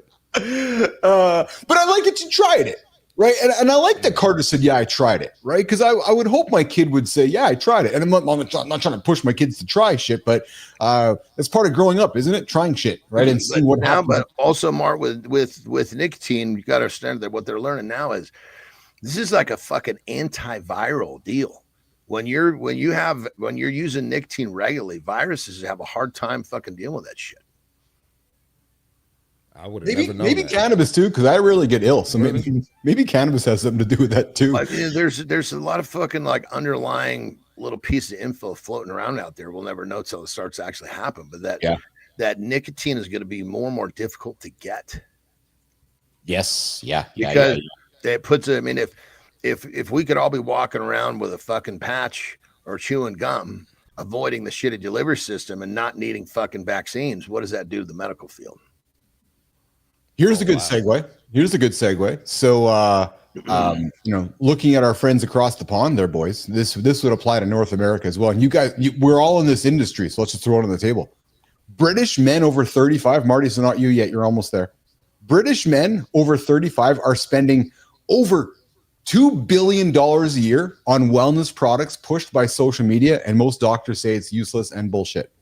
And we know it's mostly true. It's all bullshit. I'm not surprised by that. No, not at all. But it just shows you the size of the industry. And John, why when you and I we've been kind of talking on the show all the time, which is why folks move to fads, because you need to monetize something. It's not, because it's hard to monetize the truth, which is what's successful. Go to sleep on time, drink your water, wake up, eat Whole Foods. Boring. So selling fucking hard work is probably the hardest sale in the Yes, it's true. When I started this with Melissa, she's like, what are we going to talk about? What was your success? Well, I was successful because I was accountable. Well, how do you do that? Well, I don't know. I just showed up. I showed up before everybody else. So, and it's hard for human beings. So it's like, okay, I got to create some kind of scam or a fad or some snake oil so I can convince Marty to buy it, because telling Marty to show up every single day doesn't work for him. Yeah, I was reading Alex Hormozy's book, and he pretty much said there's going to be a lot of rich people out here who might basically, they'll sell some bullshit, right? Yes. They'll sell something that doesn't work, and a lot of times you'll look at them like it's like they're wrong. But hey, if you're gonna buy it, that's your fault for being an idiot, pretty much. Well, yes. Does that make sense? Or not doing your research? So that's just part of the game. You can easily get swindled out here. So a fool and his money are easily separated. What? Wow. Oh man. Every now and then, Marty, they jump from the sky. Though they drop from the sky from the philosopher. The philosopher. That was terrible. we got the bullshit professor himself dropping in saying, bullshit. Hey, Johnny, you're gonna love this one. So you, Marty, because you guys might be seeing some stuff from me on this one. OpenAI, ChatGPT, launched group chats this morning. So what does it mean? So now, actually, the three of us, just using the three of us as a role play, I could start a chat about our show, share it with you, John, share it with you, Marty, and the four of us, you, me, the three of us plus ChatGPT, can have a conversation. So, John, looking at you with your team could end up in one chat, it breaks down the entire language barrier. So if you got folks in the Philippines, Romania, wherever, ChatGPT is actually now part of the conversation. Different than yesterday, and yesterday being you could share chats, you could only read them, but now they actually can become productive. This is actually a productivity game changer, because you can now sit down with Ben and your team saying, okay, we got chat as part of the conversation. Let's all now come up with this solution. You follow me? Yeah. It's positive. It's a game changer for us as guys who are building. So, for example, if I wanted to give you guys some content, I could put it to ChatGPT and it would work with us to create it. It's pretty cool, man. It is. It absolutely is. Yeah. We got to be in there chatting up. Summer Strength coming in. Summer Sweet. Oh yeah. What's the fitness? The fitness industry resurrects old supplements that don't work about once every 5 years. Yes. That. Hey, what's the professor saying? Bullshit too. What was that statement connected? Oh, I think we're just talking just the idea of bullshit itself. That when we look at his profile picture. He doesn't have a hat on. I know. Yeah, I know. He actually doesn't. Because remember when he came on show and he said he was 52. I was like, dude, you look fucking amazing. I know. I remember I had to have him peel his hat off. Yes, it helped me put the whole thing together. That's true. If you're listening, I was thinking about doing. I was going to do it last night to see what you guys thought, but I ended up slipping my fucking mind. I was thinking about shaving my beard because the gray is the dead giveaway of my age. Yeah, but it does make you look pretty handsome, though. No, I'm not. We're not talking about handsome. We're talking about getting rid of gray. What does it do? Well, I guess the best we can do is shave it off, and we'll see. I'm gonna fucking try this. I'm gonna see what it looks like. Fuck yeah! I walked into my skin and my forehead is all fucking softened up so much. Since I started with my anti-aging regime with Peps, that now it's like fuck, the beard is the giveaway. Like before, I had these fucking lines that never went away. Yeah. Melissa says, Johnny, one of our teammates, Melissa says, who do you want to look younger for? Well, it's not. It's more of just a test. But it's I think it's the idea. Yes. I mean, well, let's be fucking honest. I mean, Jesus Christ, we live our lives to be young, to live young. I know. So Melissa, is it really somebody, or is it just part of the fucking whole goal? I went into the bathroom last summer, whatever it was. Like, Marty, I don't remember you, maybe before you were here, after you were here. I went and shaved my whole face because I started shaving and I made a mistake. So it cut one of my fucking mustaches off. Then you're committed, dude. So I guess I'm shaving it all off. I came out to the rest of the house here, and my family looked at me like, who the fuck is this guy? They'll start laughing at me. So, Johnny, my answer was I went back in and let myself grow for a few days. Well, another reason why I'm liking this too, the idea is because it was like almost all fucking gray. And I like the idea of the full white. I think that's a cool look. Yeah, right? I agree. But the fucking GHK it's actually taking a lot of the gray back. It's coloring itself again. Yeah. Marty, what do you think, brother? Hey, I think you should, Johnny. I'm gonna try. I mean, it'll probably grow back quickly if you don't like it. Oh, dude, are you fucking kidding me? I fucking grow hair so fast it'll fucking blow your mind. Exactly. Yeah. I just thought it'd be interesting, just the idea behind. We have these, like these perceptions on. Yes. It's like I guess you'd say like looking at a front door. It's true. I mean? It's true. Well, it's true. I think I look much younger since I shaved mine. Dude, you absolutely do, man. You 100%. You look like. Wait a minute. I know that. Oh no! God. Oh my God! Get that picture. Nope. Hell no. Is that real or is that Husky Keith? It's got some cheeks on. She was taken at the airport. He's chipmunked up. There's no question about that. Oh yeah, I'm a little chunky in the face there, Johnny. Thank you. Yeah, that picture was taken on the way. Did you meet AJ yet? Nuts. He's stored all this before AJ. This got to be before AJ.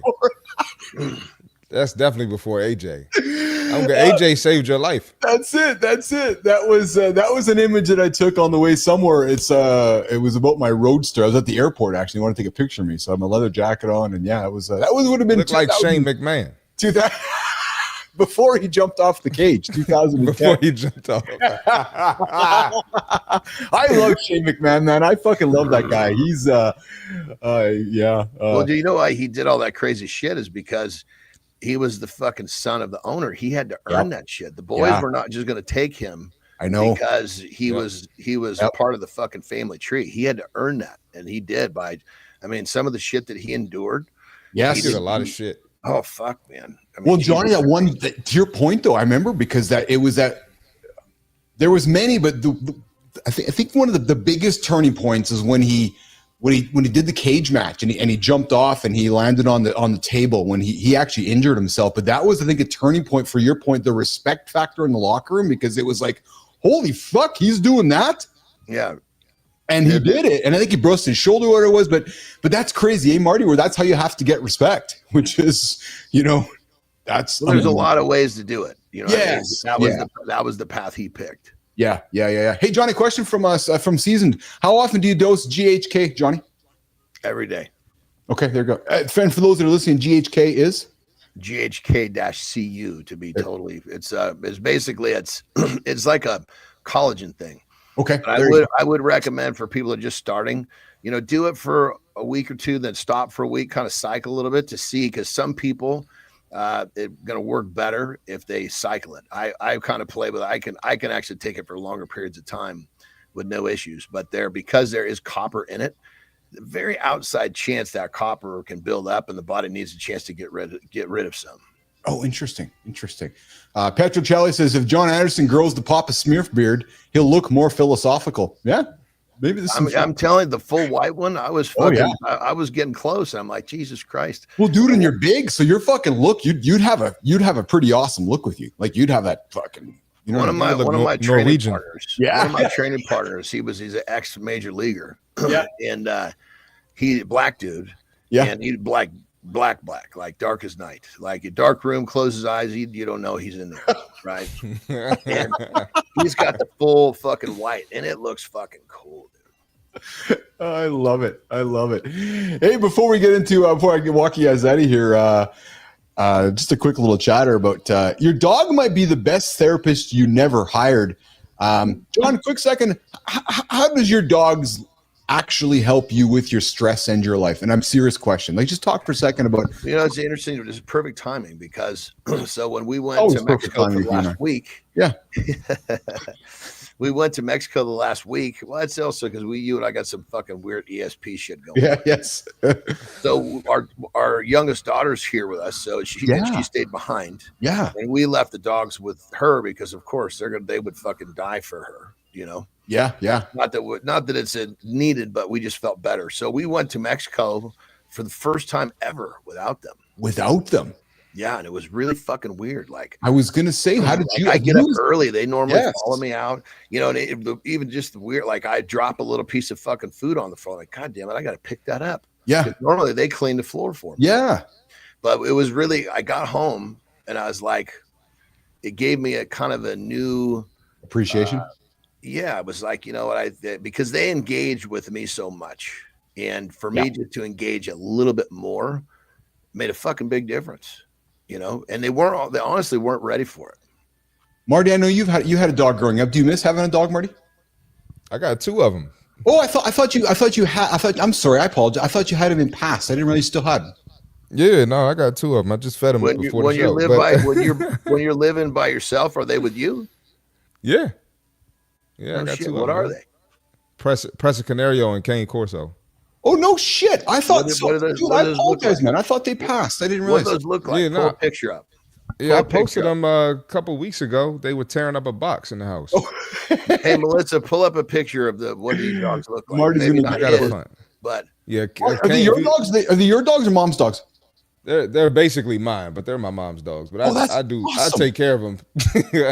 Dude, so I owe you an apology. I did not know that. I would have leaned more into that with you. I for some reason I thought your dogs passed as a young boy and that you did not have them today. I did not realize that, man. I fucking feel like a schmuck right now because I know that he probably did have dogs that passed as a young boy. I did. I did. Old.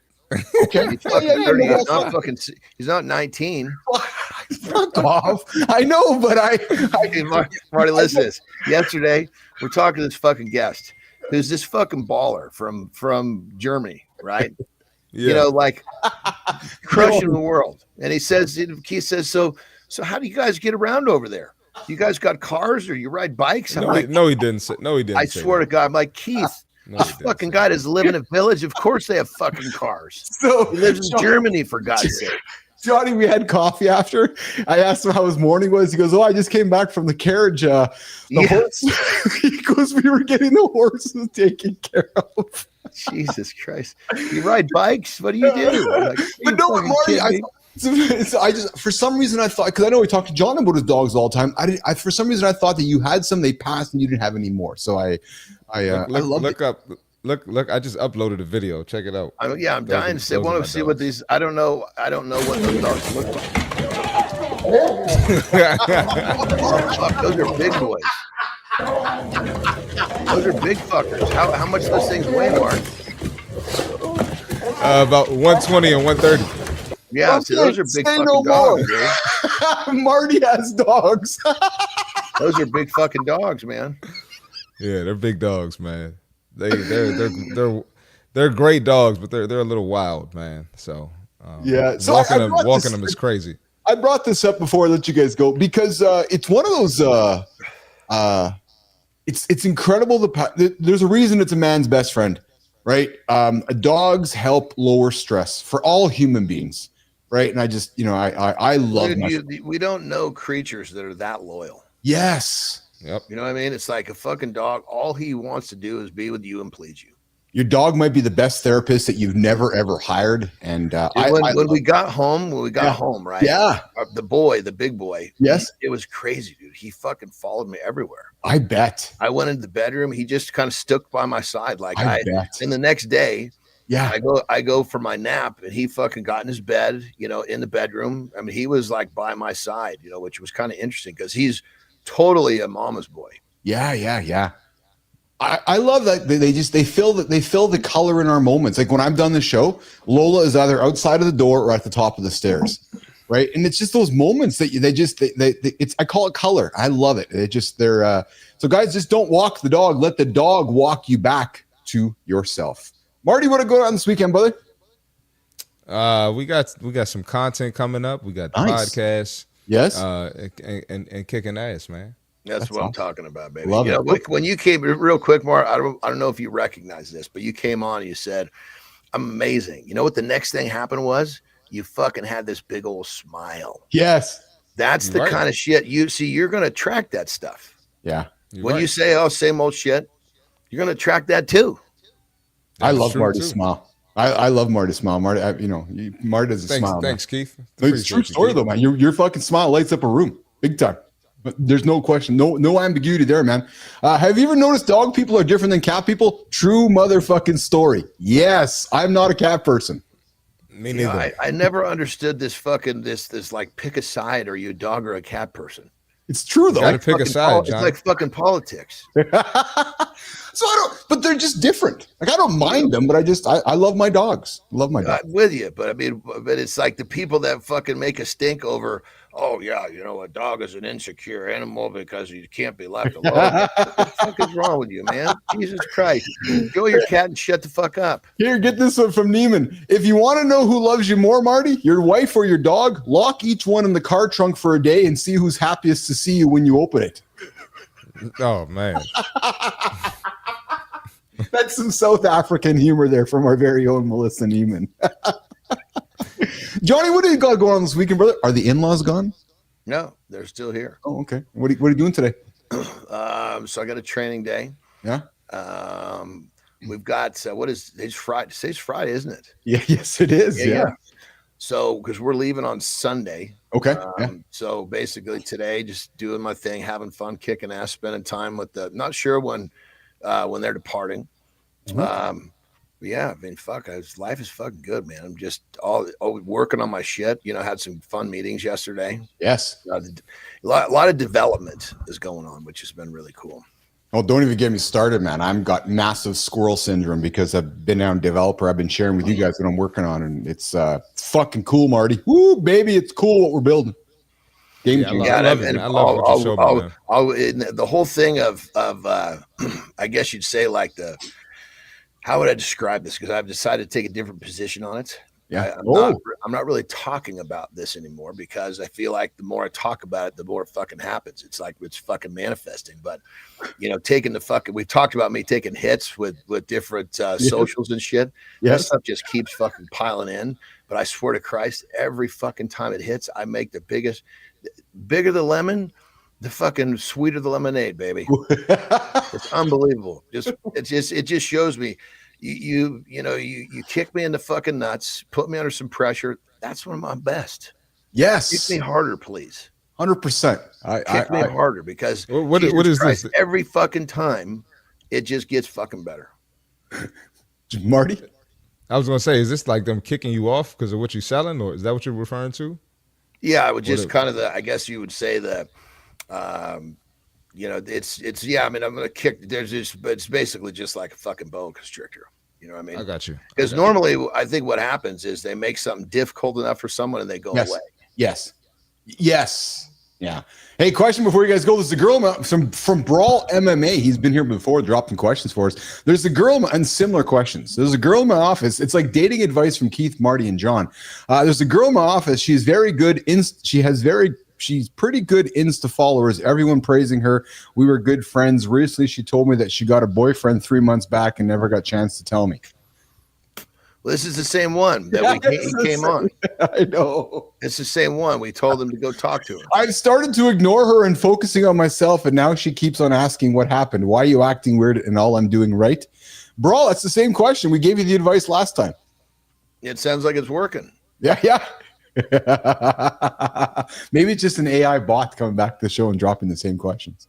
Well, I think what he was doing, now that I see it, looks like he's just kind of bringing us up to speed and then telling us, hey, I've been focusing on myself. Yes, that's and now I'm getting attention. So good for you, brother. That's what it is. Love to see it. That's right. That's right. All right, boys. Well, I appreciate you guys both. Love you lots. We kicked ass all week. We're going to kick ass again next week. I'm excited to keep sharing with you the stuff that I'm building. So stay tuned for the Handsome Chief to keep dropping stuff in your feeds. All right, man. See y'all next week. All right, boys. Go, baby. Have a good one. Have a great loop. Have a good one. Yep.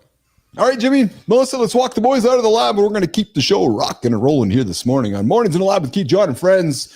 What a shaking nation. Welcome. 8 o'clock morning show live right here on YouTube, over there on X, and over there on LinkedIn. You want to connect with me, go find me on LinkedIn. I am Keith Bellis, the Handsome Chief.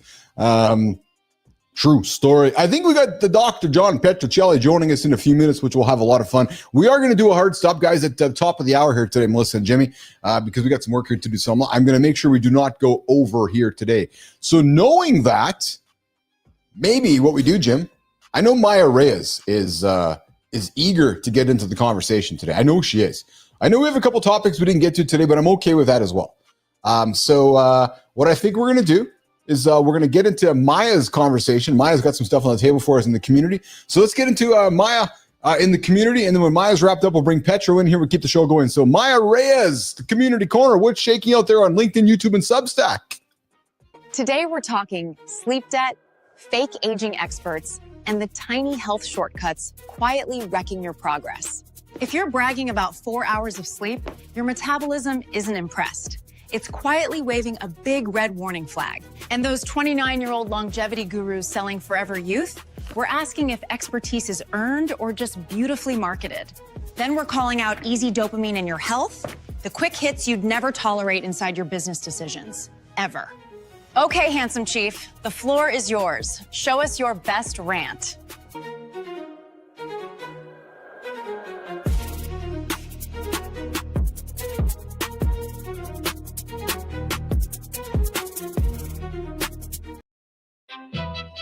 All right. We're starting on YouTube this morning. Nation, I see the doctor of bullshit.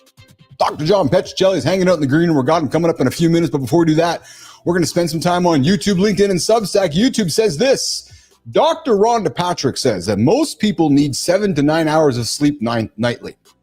Short sleepers are rare genetic exceptions. You know, sometimes I get tired of all this random advice. How does she know that 7 to 9? Because I've heard different numbers. And I'm being serious right now. Some people say it's 6. Maybe we all got to just stop telling everybody what the numbers are. Maybe we still got to figure shit out for ourselves. Maybe I work best with 6 to 7 hours instead of 7 to 9. Because when I see this, here's what happens. Somebody's like, oh my God, I read Dr. Rhonda says I got to sleep 7 hours tonight. I got to sleep 8 hours tonight. I got to sleep 9. No, maybe you need to find what sleeps. Maybe you are a short sleeper. Maybe it works best for you. Sometimes I find these random suggestions. Because one science study, sorry, we got a scientist coming up here. One science study would say, yeah, 7 to 9 hours. The other science study would say 6 to 7 hours. It's just like that whole conversation, Melissa, which is they said this. Well, who the fuck is they? Well, they said you should sleep 9 hours. Yeah, but I don't know who they is.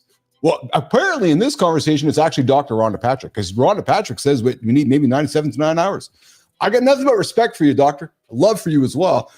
I when we put out these numbers, I'm going to ask Petra about them. I think humans link to them. And humans go, okay, well, I read this. That's what I must have to do.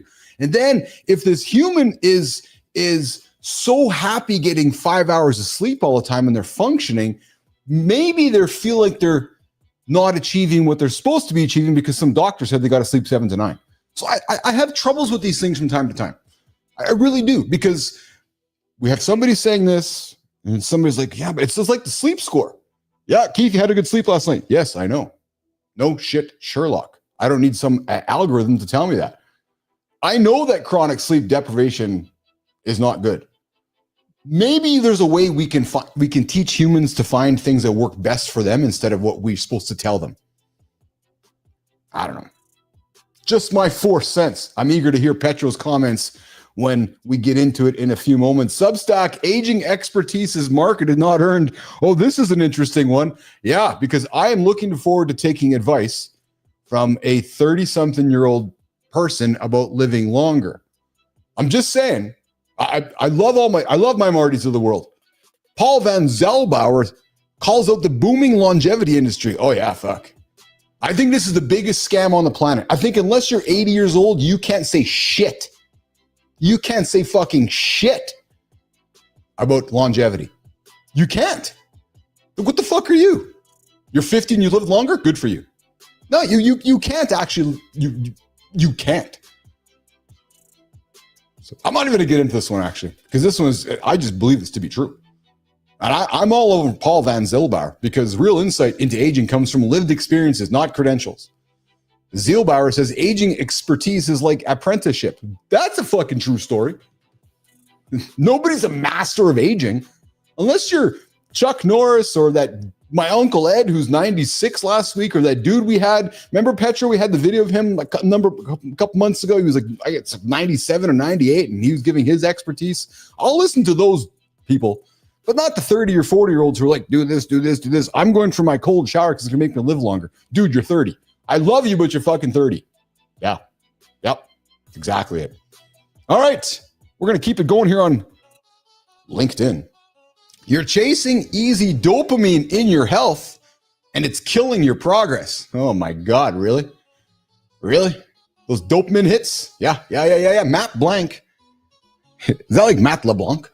Matt Blank, executive coach, says business leaders excel at delayed gratification in their careers, but they fall into instant gratification traps with wealth.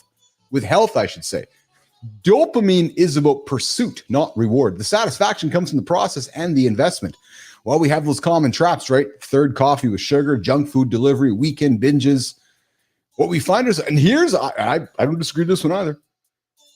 In my experience, too many of us run through the 5 days to get to the 2 to go fucking stimulate the dopamine. Oh, I got to get to Friday so I can crush that pizza.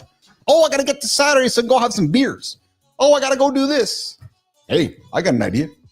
Just 7 days a loop. Same thing. I know it's boring, but you might live long. Yeah. Health requires the same effort before mindset as business. If you're going to shortcut your health, you're going to shortcut your business. True story. So protect that baseline energy. Stop boring from energy drinks. Put the energy drinks aside. Crush some water. Eliminate one easy dopamine shortcut this week. And Maya Reyes, what health cut are you taking? Yeah, that you'd never tolerate in your business. Let's wrap it up, Maya. If today's conversation stung a little, that's your future self raising his hand, asking you to pay attention now. You don't need a perfect protocol. You need one honest upgrade in how you sleep, move, or eat this week. That's it for the Community Corner, fellas. If you want your story featured, tag us in your next post.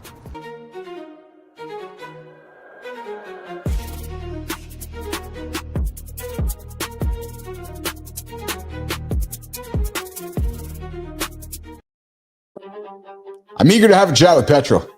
I'm eager to have a chat with the doc because I want to have a talk about Doc, the scientist, about these suggestions that humans tell us to do something when it might not be the right thing. Jimmy, let's bring up the doc. I can see him reading right now. All right, folks, you might want to hide your excuses. Yeah, because the bullshit professor is back in session.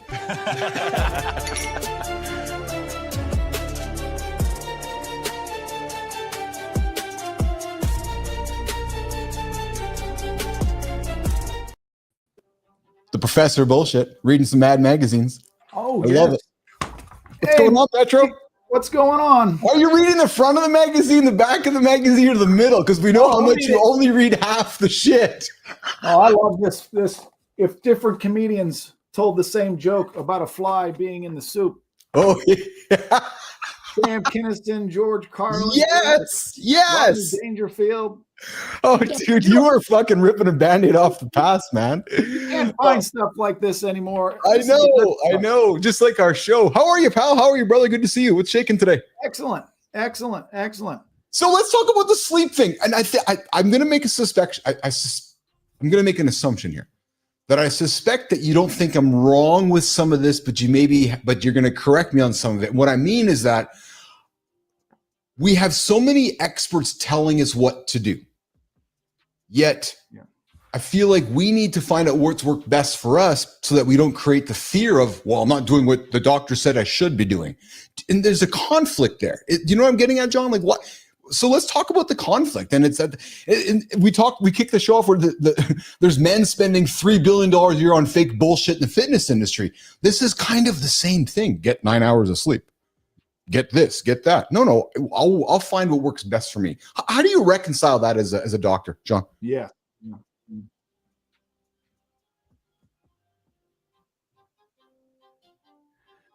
Well, there are certainly dozens and dozens of studies that conflict, right? So one study might say, 8, some says 9, whatever. So I think you're much better off finding out what works for you, right? But it's not just sleep, John. It's like everything in life. Somebody says, all right, there's a correlation, there's a positive correlation between everything. But here's the deal. So if you look at a correlation of 0.5 with anything, sleep or eating apples or eating carrots or anything, and you look at cognitive functioning, for instance, and you look at the conclusions of the study and says, all right, positive correlation of 0.5 actually looks like is you will see quite a bit of variation in all of the variables. So you take two columns, sleep and maybe cognitive functioning. Yeah. And all of the numbers are all over the place. Okay. So there's variation in sleep, there's variation in cognitive ability. And to see what the actual correlation actually looks like, you have to plot. And what you'll see is if you plot like sleep with cognitive functioning, the numbers are like all over the place. You just see like a jumbled pattern of dots, right? And so you write the statistics to see that correlation, but what a 0.5 correlation actually looks like, so that both of them are sort of increasing relatively at the same rate. It doesn't look like it's a straight line, right? So there's variations in all things. And so what might work for you may not work for another. And I think the best way to reconcile that for yourself is to experiment for yourself. I think most people know what they feel like if they get 4 hours of sleep, or if they get 3 hours of sleep, or 8 or 9 hours of sleep. You know how you feel and you know how you're functioning. So, but John, I'm leaning more into just the ideology. When I was 16, Yeah, I think we're on a delay here, pal. I think you might be on YouTube. I got some feedback here though, Keith, too. That yeah, I think if you got YouTube on the background there, it's causing some conflict here. I need you to pay attention to the StreamYard instead of. I got it fixed now, so I can hear you now. Awesome, cool. Yeah. To me, the sleep was the metaphor for. There's always an expert telling us what to do. Always, either it's sleep or it's food or it's fitness. There's always an expert telling us what to do. And I think because social media is everywhere you look, somebody's telling you what to do. We've almost lost track of knowing what to do ourselves. That's why I've been really enjoying talking with John about feeling like find what works best for you. And as a scientist, we can't quantify feelings, but man, it's maybe the great equalizer. Which makes us understand what works best for us. You see what I'm trying to get at? Not just sleep, but just in everything in general. We're always being told what to do. Yeah, and when you hear a blanket statement, I think that's one of the sort of telltale signs of BS. Is that it's like as if this is going to work for everyone, this 5-step plan, and oh, by the way, it's a secret. All right, so if it's a secret and then it becomes a blanket statement that everyone should be doing, then you should be skeptical. And I think even in the data, even if you showed me one of the strongest correlations possible, like a one correlation, positive one is the strongest correlation possible. But anything, and you never get that in research. I mean, you're lucky if you get a 0.5 correlation. Oh, seriously? Right? So seriously, I didn't know this. So +1 is basically a positive correlation. Yep, they're basically the same level. So if you plot two variables, let's say sleep and cognitive functioning. Yes. If you have a straight line. Yes. You got a +1 correlation. If it's going upward, right? If it's going downward, then it's the strongest negative correlation. Okay. So that means that the two variables are moving in the opposite direction. Yes. But now a statistically significant correlation of let's say 0.15. It's a weak correlation, but you'll see it report up. We got a statistically significant correlation, and this is the conclusion. And it's like when you actually look at what a 0.15 correlation actually looks like, you see data points all over the place. It's hard to even conceive of, well, is that a positive correlation or a negative correlation? And you have to run the statistics. So what is detected in real life and then what is detected in Excel or a statistical software package are two totally different things.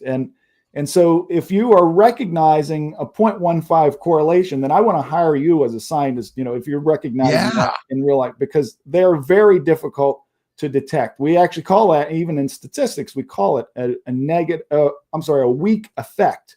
There's like less than 0.2. So they're really difficult to even recognize a correlation like that. But if it's statistically significant, we might publish it and then make a big deal about it, and it's all hyped as if, oh well, everyone should be getting this amount of sleep, or they should be eating these types of things. But there's variation in all things. Even if you account for age, my gosh, when I was 18, I could sleep 4 hours a day, and I was great. I had a lot of vigor every morning, and I was ready to go. But now, whoa.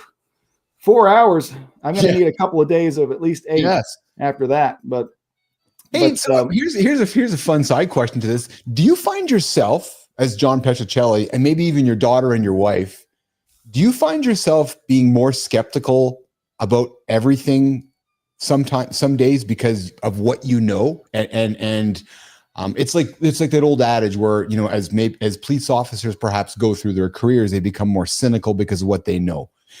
With you questioning as part of your career, does your skepticism sometimes frustrate you? Well, it does. Yeah. So I have become more and more skeptical, but I think the annoying part is when I miss something that actually is supported by the evidence. It might sometimes the problem is the bullshit gets so good that it starts to mirror evidence-based communication. And then if I miss something and I think, oh well, that's probably garbage, it's not well supported, and then I dig a little bit further, and then it's like, oh wait, no, it actually is pretty well supported. Really? And so you can miss. So that's one of the problems of being too skeptical. So, and as I would say, that'd be the one lining of the general benefit is I think to be skeptical, have an attitude of skepticism and a willingness to question. Yes. But there is the possibility that you miss some things that would be good information for you as far as decision making, and you miss it. But you're the ultimate. It's much more frequent that it's not evidence-based information. Even a lot of the science. I mean, you have to really dig. So I remember looking at aspartame. Okay. Yeah. I was like, let me get to the bottom of aspartame. Is it really? Yes. Is it really bad for me? Is it likely to cause cancer or whatever? And I found at least 100 studies on the one side and another 100 studies on the right, and I couldn't make heads or tails. And all of the studies appeared to be, well conducted and with tight controls. And that's one I think there's a real battle, and I don't know if it's because there's so much money behind it, but I can't get to the bottom of whether or not aspartame is actually good or bad. It's I would in all likelihood it probably have a negative effect, but it's really hard to say just from the science. So you'll see like this back and forth. It's like, okay. But what you're saying is fascinating because that's how so many people make decisions, though. And so I have a mom that made decisions that way. Keith, I read something this week. It said that aspartame is bad. And then 3 months later, a new study comes out and says, well, actually, everything that said last study is actually aspartame is not, I'm using it as an example, it's actually okay. And it's like the Reader's Digest version of headlines where humans make decisions through life. Margarine's good for you. Nope, butter's better for you, right? It's just, and I know that's how life works. That's why I've really enjoyed getting to know you, because you've encouraged curiosity. You've encouraged the extra question. Because I guess if it is too good to be true, we all know it is mostly too good to be true. Yeah, and then one other thing to really remember here too is that if you see, okay, the latest study, the latest study on aspartame, don't be fooled in thinking that, okay, all of these scientists, they're all working together and they're all kind of keeping track of the scoreboard here and whatever. No, it doesn't work that way. Usually they're not working together. In most cases, they're working against each other. So yeah. It's not like there's this one big lab that's kind of putting out, all of the things, with referees and checks and balances on it. There are hundreds of journals that'll publish studies on aspartame, for instance. Just to put this out there, and I will refrain from anything other than what I'm going to say, just words. Regardless of how you feel about certain people, the CDC updated their website yesterday to reflect what the current administration's policies are on autism and Tylenol and all of that. And again, they just put what they talked about onto the CDC. So you talk about the big lab. There's many folks that will say the CDC is like the big lab. So if the big lab says this, well, then the big lab must talk truth. So I'm just articulating what I have been reading and not offering any opinion on that. But it's just fascinating to me how, you know what I'm trying to say, Petro. Yeah. And on that too, don't forget that even science, there's a distinction sometimes made between like the hard sciences and the soft sciences, which sort of annoys me. But even the hard sciences, okay, even your medicine, your chemistry, your physics, and all, there are real people conducting experiments, all right, and they're real people doing them, and it is a social enterprise at the end of the day. So if I want to appoint someone or fire someone that I don't like, or I do like, and they're preaching what narrative I would like to hear. That's part of the social enterprise of science, and I think it's important to remember that. Well said. There hasn't been. I mean, with as far as like the MMR vaccine, measles, mumps, and rubella. Yeah, there hasn't been. I can't think of another thing in medical science that has been this hypothesized connection between the MMR and autism. There's absolutely no connection whatsoever, and there's not been another set of studies, large sample studies that I've seen ever done on such a on a single question as to whether or not there's a connection. Yes. It was, I mean, there's hundreds of thousands. It's been international. That whole idea has been completely debunked. There's no connection between the MMR vaccine and autism. I appreciate you saying that, which is why I find it fascinating, because you can just go ahead and update a certain piece of material and all of a sudden that material becomes gospel. So, but let's keep moving forward, brother. Highlights from the week for you. It was a fun week. I wanted to congratulate you on the best week, I think, so far. Thank you. It was a fun week. Yeah. Yeah. I mean, my gosh, you started with a bang with PK Kelly. Yes. And I thought, my gosh, I could listen to that guy for hours. And, you ever get the impression sometimes that you're talking with someone and you think, man, this guy was probably born old. They got like an old soul. Oh my God. Is that not PK Kelly? Thought, yes. PK Kelly is that. I mean, I just loved it. And then, you normally think like, okay, this guy's an Army Ranger, former Army Ranger. What am I going to, what's he going to be talking about? He's going to be sort of one-dimensional, sort of narrow. But I was just blown away by the stories. That guy was. I appreciate you saying that, John, because when I look for guests, I'm really glad what you said, because I've been coaching my team on how we find guests. And Raheem, if you're listening, ears up on this one, because John said something quite well here.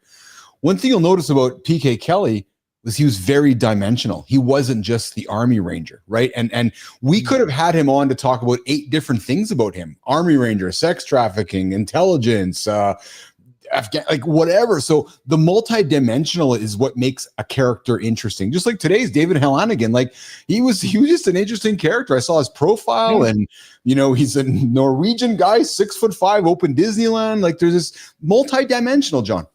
Yeah, he was great too. And then I believe it was Tuesday, you had Nino Fincher. Yeah. And I don't know how you just bring, I think you just kind of bring things out of people. They disclose all kinds of things. And it's like you realize, my gosh, you really have real people on this show. Yes. Well, Nino grabbed my heart because she was on our show. I don't know if you remember. I don't know if we were hanging out with him, but she was on our show, and she revealed to me after that show that she had went through a loss. She had lost her son. And 19, John. And it really struck me. It just struck my heart. I said to her, she's a fan of the show. She listens. I said, come back, come hang out with us whenever you want. So I have all the time in the world for Nino Fincher, man. She's an awesome human being. Yeah, that was fascinating. I was kind of plugged into that too. Yeah. And then Bjorn Hageman coming back. I thought that was a great discussion, because I suspect, Keith, that a lot of people, and some of the people that I've tried to get to come on to the show, one in particular, I won't mention his name. I thought, oh, for sure, this guy's gonna love this, but he was like, oh wait, it's a live show. Yes. Yeah, I don't know. I don't really feel. I'm not sure I like that. But all right, so there's clearly a lot of apprehension about going live, which is awesome. Yeah, but let me tell you a little story about this, though. I think that I experienced. So when I did my TEDx talk, okay, on bullshit and lies, I just wanted it to be perfect. I just was like, I'm going to study this. Because there's no teleprompter. You have to remember basically 15 minutes of monologue. And okay. So I practiced my talk every night for about 3 months. I mean, so much so, I told the organizers before the night of the event, I said, if something happens to me, or if I fall ill or something, just know my wife or my daughter, they can give the talk, because I've been digging my audience for 3 months. Anyway, I knew my lines so well, right? So I'm giving the talk. And I'm thinking, man, I'm just on fire here, man, because I am so on this. It's like near perfect, right? But what happened is the audience kept laughing, and the laughing that you hear on the video is actually coming back through my mic, right? But it was like twice as loud, and then I had to keep pausing because I had to wait for them to stop laughing, right? And so that really got me off my game. And so there's one part I remember I stuttered just a little bit. Okay. Yeah. Stuttered just a little bit. And all right, so then 2 weeks later, finally the video comes out, and I'm excited for the video to come out. And because they basically edit the video. Okay. Right? Like the entire thing. But I figured, why is this taking so long? Because this is not going to take long to edit this. Yeah. Because there's like just that one stutter they need to take out, right? Okay, so 2 weeks later, video comes out, and I watch it, and I'm like, what the hell? They left the stutter in there, right? So I contacted them back, the organizers, and they said, you know what? Yes, we know about the stutter. They said, you know what? We decided it was better keeping it in. Yeah. Is that stutter right there is like they said, yeah, it was great. It was pretty much flawless, but they were like, it made it more real. And it was like, there was a stutter, and we just decided to leave it in. And they actually didn't edit anything. They just left it the way it was. Yeah. So this idea, I think this apprehension about going live, people think they need to be perfect. That's why I invited Bjorn back. That's why I loved Bjorn. I don't think anybody really wants perfect anyway. No, I don't. I agree with you. I absolutely agree with you. And that's why I was so emphatic about having Bjorn back. When he told me his story, like after the first time, he's like, this is my first time doing a live interview. I was like, dude, you got to come back, because people are scared to do what you did. And you walked to the front of the line without even speaking, and then walking into a circus of unpredictability like we do on this show. It's sometimes people don't even want to be on our show because they're scared of Keith, John, or Marty and what we're going to say. Or maybe the content we're going to have. This guy walks into the lab naked going, I can't speak English, but I'm going to try. I had nothing but respect for that. Yeah. Yeah. And I think what happens though is people try to be something that they're not, and they don't feel comfortable with that. And, and I teach in my teaching. I learned long ago that I'm better at being myself than trying to be anybody else. And so, I mean, I'm live. I feel like I'm on stage every Tuesday, Thursday in my classrooms, and with a it can be a pretty judgmental audience. I think sometimes with 20-year-olds, and so I feel like I do it all the time. So I feel comfortable, being myself. I've got enough data. Just being myself. I love it. But I think when people go on camera, they feel that, oh, I got to be something perfect. I got to be something. I got to model something that maybe I'm not, and that's where a lot of the apprehension comes from. But you learn. I think you do it long enough, and I'm sure you've learned too. You don't have to be perfect at everything. No. I can tell now. I've done this enough times. I can tell when there's a performative person, performative male, or showing up on the show. And you over time are going to be able to see it as well, because you've been around us long enough. You're going to start seeing when guests show up, those that are performing or maybe that aren't performing. And to those that know me as a real human outside of the show, know that I'm largely the same. Animated, fun, and loud, whether I'm here or not. The glasses and the hat are to stop the scroll. But there's something to be said for just, it's so freeing to not have to perform and just be yourself. Yeah. Yeah, that's like 10 minutes ago when I was starting to hear sort of an echo, and then I realized I had another tab that was probably 10 seconds behind, and would it have been better had we just not done anything? Hey, it's funny you say that. Actually, before I let you go, I had a guy earlier this week questioning what we're doing here and questioning what we're selling, and he was just ding, ding, ding, ding, ding, ding, ding, ding, ding. And I was like, oh yeah, so I noticed that you haven't done anything. He's like, yeah, well, I haven't. I said, so you keep talking about wanting to start a podcast, you keep talking about wanting to do a live show, but I'm already 500 shows ahead of you. So perhaps before you offer me some advice or recommendations, you might want to fall on your face a few times first. I'm happy to hear your recommendation. I'm happy to, but don't coach me on something you don't know. That's all I'm saying. Absolutely. Yeah, that's annoying. Yeah. And I think it's the same thing with in my career with publishing. I learned that, there was a lot of fear sort of publishing that first paper. Yeah. But publishing is, because there's so much rejection. There's literally like 80% of what is submitted to I bet an empirical journal is rejected. So you got to be in that top 20%. So it can be pretty intimidating. But I learned early on that actually publishing is an attitude. Oh yeah, you have to have a positive attitude about it, and you have to really believe in what it is that you're putting out there. As otherwise, you're going to be putting out there nothing. Yeah, well, it's back to what we talk about the show all the time, John. I'm gonna let you go here quickly. You got to enjoy the process. So what you're saying is you got to have a good attitude of publishing. You're probably not going to be accepted, published, probably not going to be accepted, published, not going to be accepted, but you have to enjoy the process of that. If you don't, then stop, because you're going to be very annoyed and not very happy. Absolutely. Dude, what are you doing this weekend? I'm going to be just on the business side of things and the personal side of things. Be prepared for stuff from the Handsome Chief being sent over to you. What are you doing this weekend? We're going to be. They finally set up the ice rink in the shopping center over here in Birkdale. Fun. Yeah, it's outdoor skating. It's like a quarter of a rink, but that's awesome, man. Good for you. That's I got it set up. So yeah, how about you? I'm nerding out, man. I'm gonna get out of here, and I discovered Gemini 3, and the squirrels got into my head, and I've learned that I can learn that I can build some pretty cool shit. And I'm building some stuff I'll share with you. Actually, I'm building some really cool shit for the show for our business. I'm building the whole. So we use Notion as the operating system behind the scenes here. I've actually replaced it all with our own application. Wow! Don't ask me how.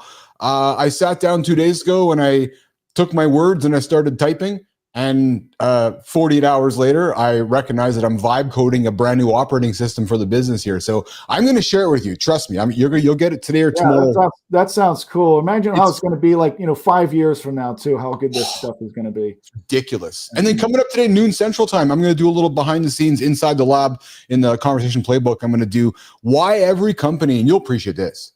I don't know. Every company is focusing on products and features and everything else, but what they're actually missing, John, is a live morning conversation. Mm-hmm. If you're a company, the greatest way to differentiate yourself is start a live morning show. Doesn't even have to be every single day, because if you do it, you're immediately going to be ahead of your competitors. You're going to immediately be ahead. So think about this so pick a day. Wednesday morning, Joe's business has a morning show. So Joe gets to talk to his stakeholders. Joe gets to talk to his customers. Joe gets to talk in front of his competitors. Joe starts the conversation. Joe doesn't have to react to the conversation. Joe in his industry is actually setting the narrative. And here's the thing that companies don't recognize either. All you have to do is pick a time and create a habit. This shows a habit for people now. When you wake up, you tune in to us. And so I got a little session here today at noon talking about how companies could change their game entirely by committing to a morning conversation. That sounds awesome. Sometimes all they need is a little bit of an edge. I mean, that's it. And to be a little more relevant, even. That's it. It's exactly it. Exactly. We got a big week of shows next week, guests all week, and Rahima's doing a great job getting guests for us. And we're looking for a nicotine expert, because I know there's some curiosity around that. So we got a few people in the can. If you know anybody, let me know. We're gonna look for some. I want to bring somebody on the show to talk about nicotine. A lot of curiosity around that. And as we get, I was saying to the team, John, as the AI can do much of the shitty task stuff, we can get the humans doing the cool human stuff. So go find cool human guests and just do some better guest production, guest research. So I'm excited about it, man. I'm excited about it. I'm looking forward to it. All right, pal. Lots of love from me to you. Be safe this weekend. Enjoy yourself on the ring tonight, okay? All right, you too. Thanks. All right, see you later. Let's get Petro out of here, guys. All right. Hold the horses. We're going to get this here. There we go. Melissa, Jimmy, I said we'd be out of here by the top of the hour. I lied. We're a few minutes over time. Keith and John, you put us in a room together, we're going to talk. Love talking. I say it every Friday. Love talking. You guys are seeing my friendship with John on the show here. I love it. Have all the time in the world for that guy. True story. I think what we're going to do, hey, Jimmy, Melissa, we want to get Petro's picture on our website too, I think, as a special guest host. The guy brings some value. So, all right. Hey, what a fun... yes, Sullivan. Guys, I see your comments. You're sorry that I haven't spent much time in the comments here today. Just too busy just doing everything. Just too busy being the host. Sullivan, yes, you did call the show on the roll, man. You just picked up the phone and you called the show, 431-300-3005. Hey, Lady Drew, I know you're out there. Melissa, stop laughing. Drew, I know you're out there. I know you've been listening. I know you've been interacting. I know you've been engaging, and I appreciate you. When you're ready, you know how to get a hold of us. You know how to get a hold of us, Drew. All right, guys, this is a wrap on another fun week in the lab. Today, we talked about the business of recovery. Well, we did a little bit. Jelly Roll dropped 200 pounds. The billions men are wasting on social wellness bullshit. Why the best performers set goals that pull them forward instead of reacting to goals that they're trying to run away from. Chuck Norris is still 85. Go check out the images of Chuck. Oh, yeah. We had a great guest on the show today. David Halanigan, not the Norwegian. He's the Brit who talks Norwegian. Yeah, he's actually 3 foot tall. Go check it out. Go check it out. Top of the show. Yep, true story. And we obviously wrapped up with the Petro, Dr. John Petrocelli, the doctor of bullshit here every Friday on Mornings in the Lab with Keith, John, and friends. Of course, Matty Roof kicked it off this morning at 7:30. He sure did. He absolutely did. 7:30 Eastern time, Matt's 100th show. So if you guys are looking to wake up on the right side of kindness, I invite you to check out Matt Roof's show, Kindness Rising, right here on the Mornings in the Lab Live Network, 7:30 Eastern time, every single day. Guys, the weekend is here. Listen, I got an invitation for you. Today at noon Central time, inside the lab, the conversation playbook, I'm having a little conversation around why companies should have a live morning conversation. To do that, you need to be a member of the Inside the Lab community. You can do it inside the lab.live. It's free. No glasses, no hat, just the handsome chief delivering you the goods today. And guys, if you guys need to connect over the weekend, if you need somebody to talk to, if you need somebody to listen, if you need somebody to send a text to, I got you. 431-300-3005, 431-3005. I am here to receive your text, to receive your voicemail, and to receive your calls. So if you're stuck, you're frustrated, you're in a bind, and you need somebody, I'm here for you. True motherfucking story. Until Monday, on behalf of the entire crew on the team here in the Mornings in the Lab, I love you guys. We'll see you guys on Monday. The Chief's out of here.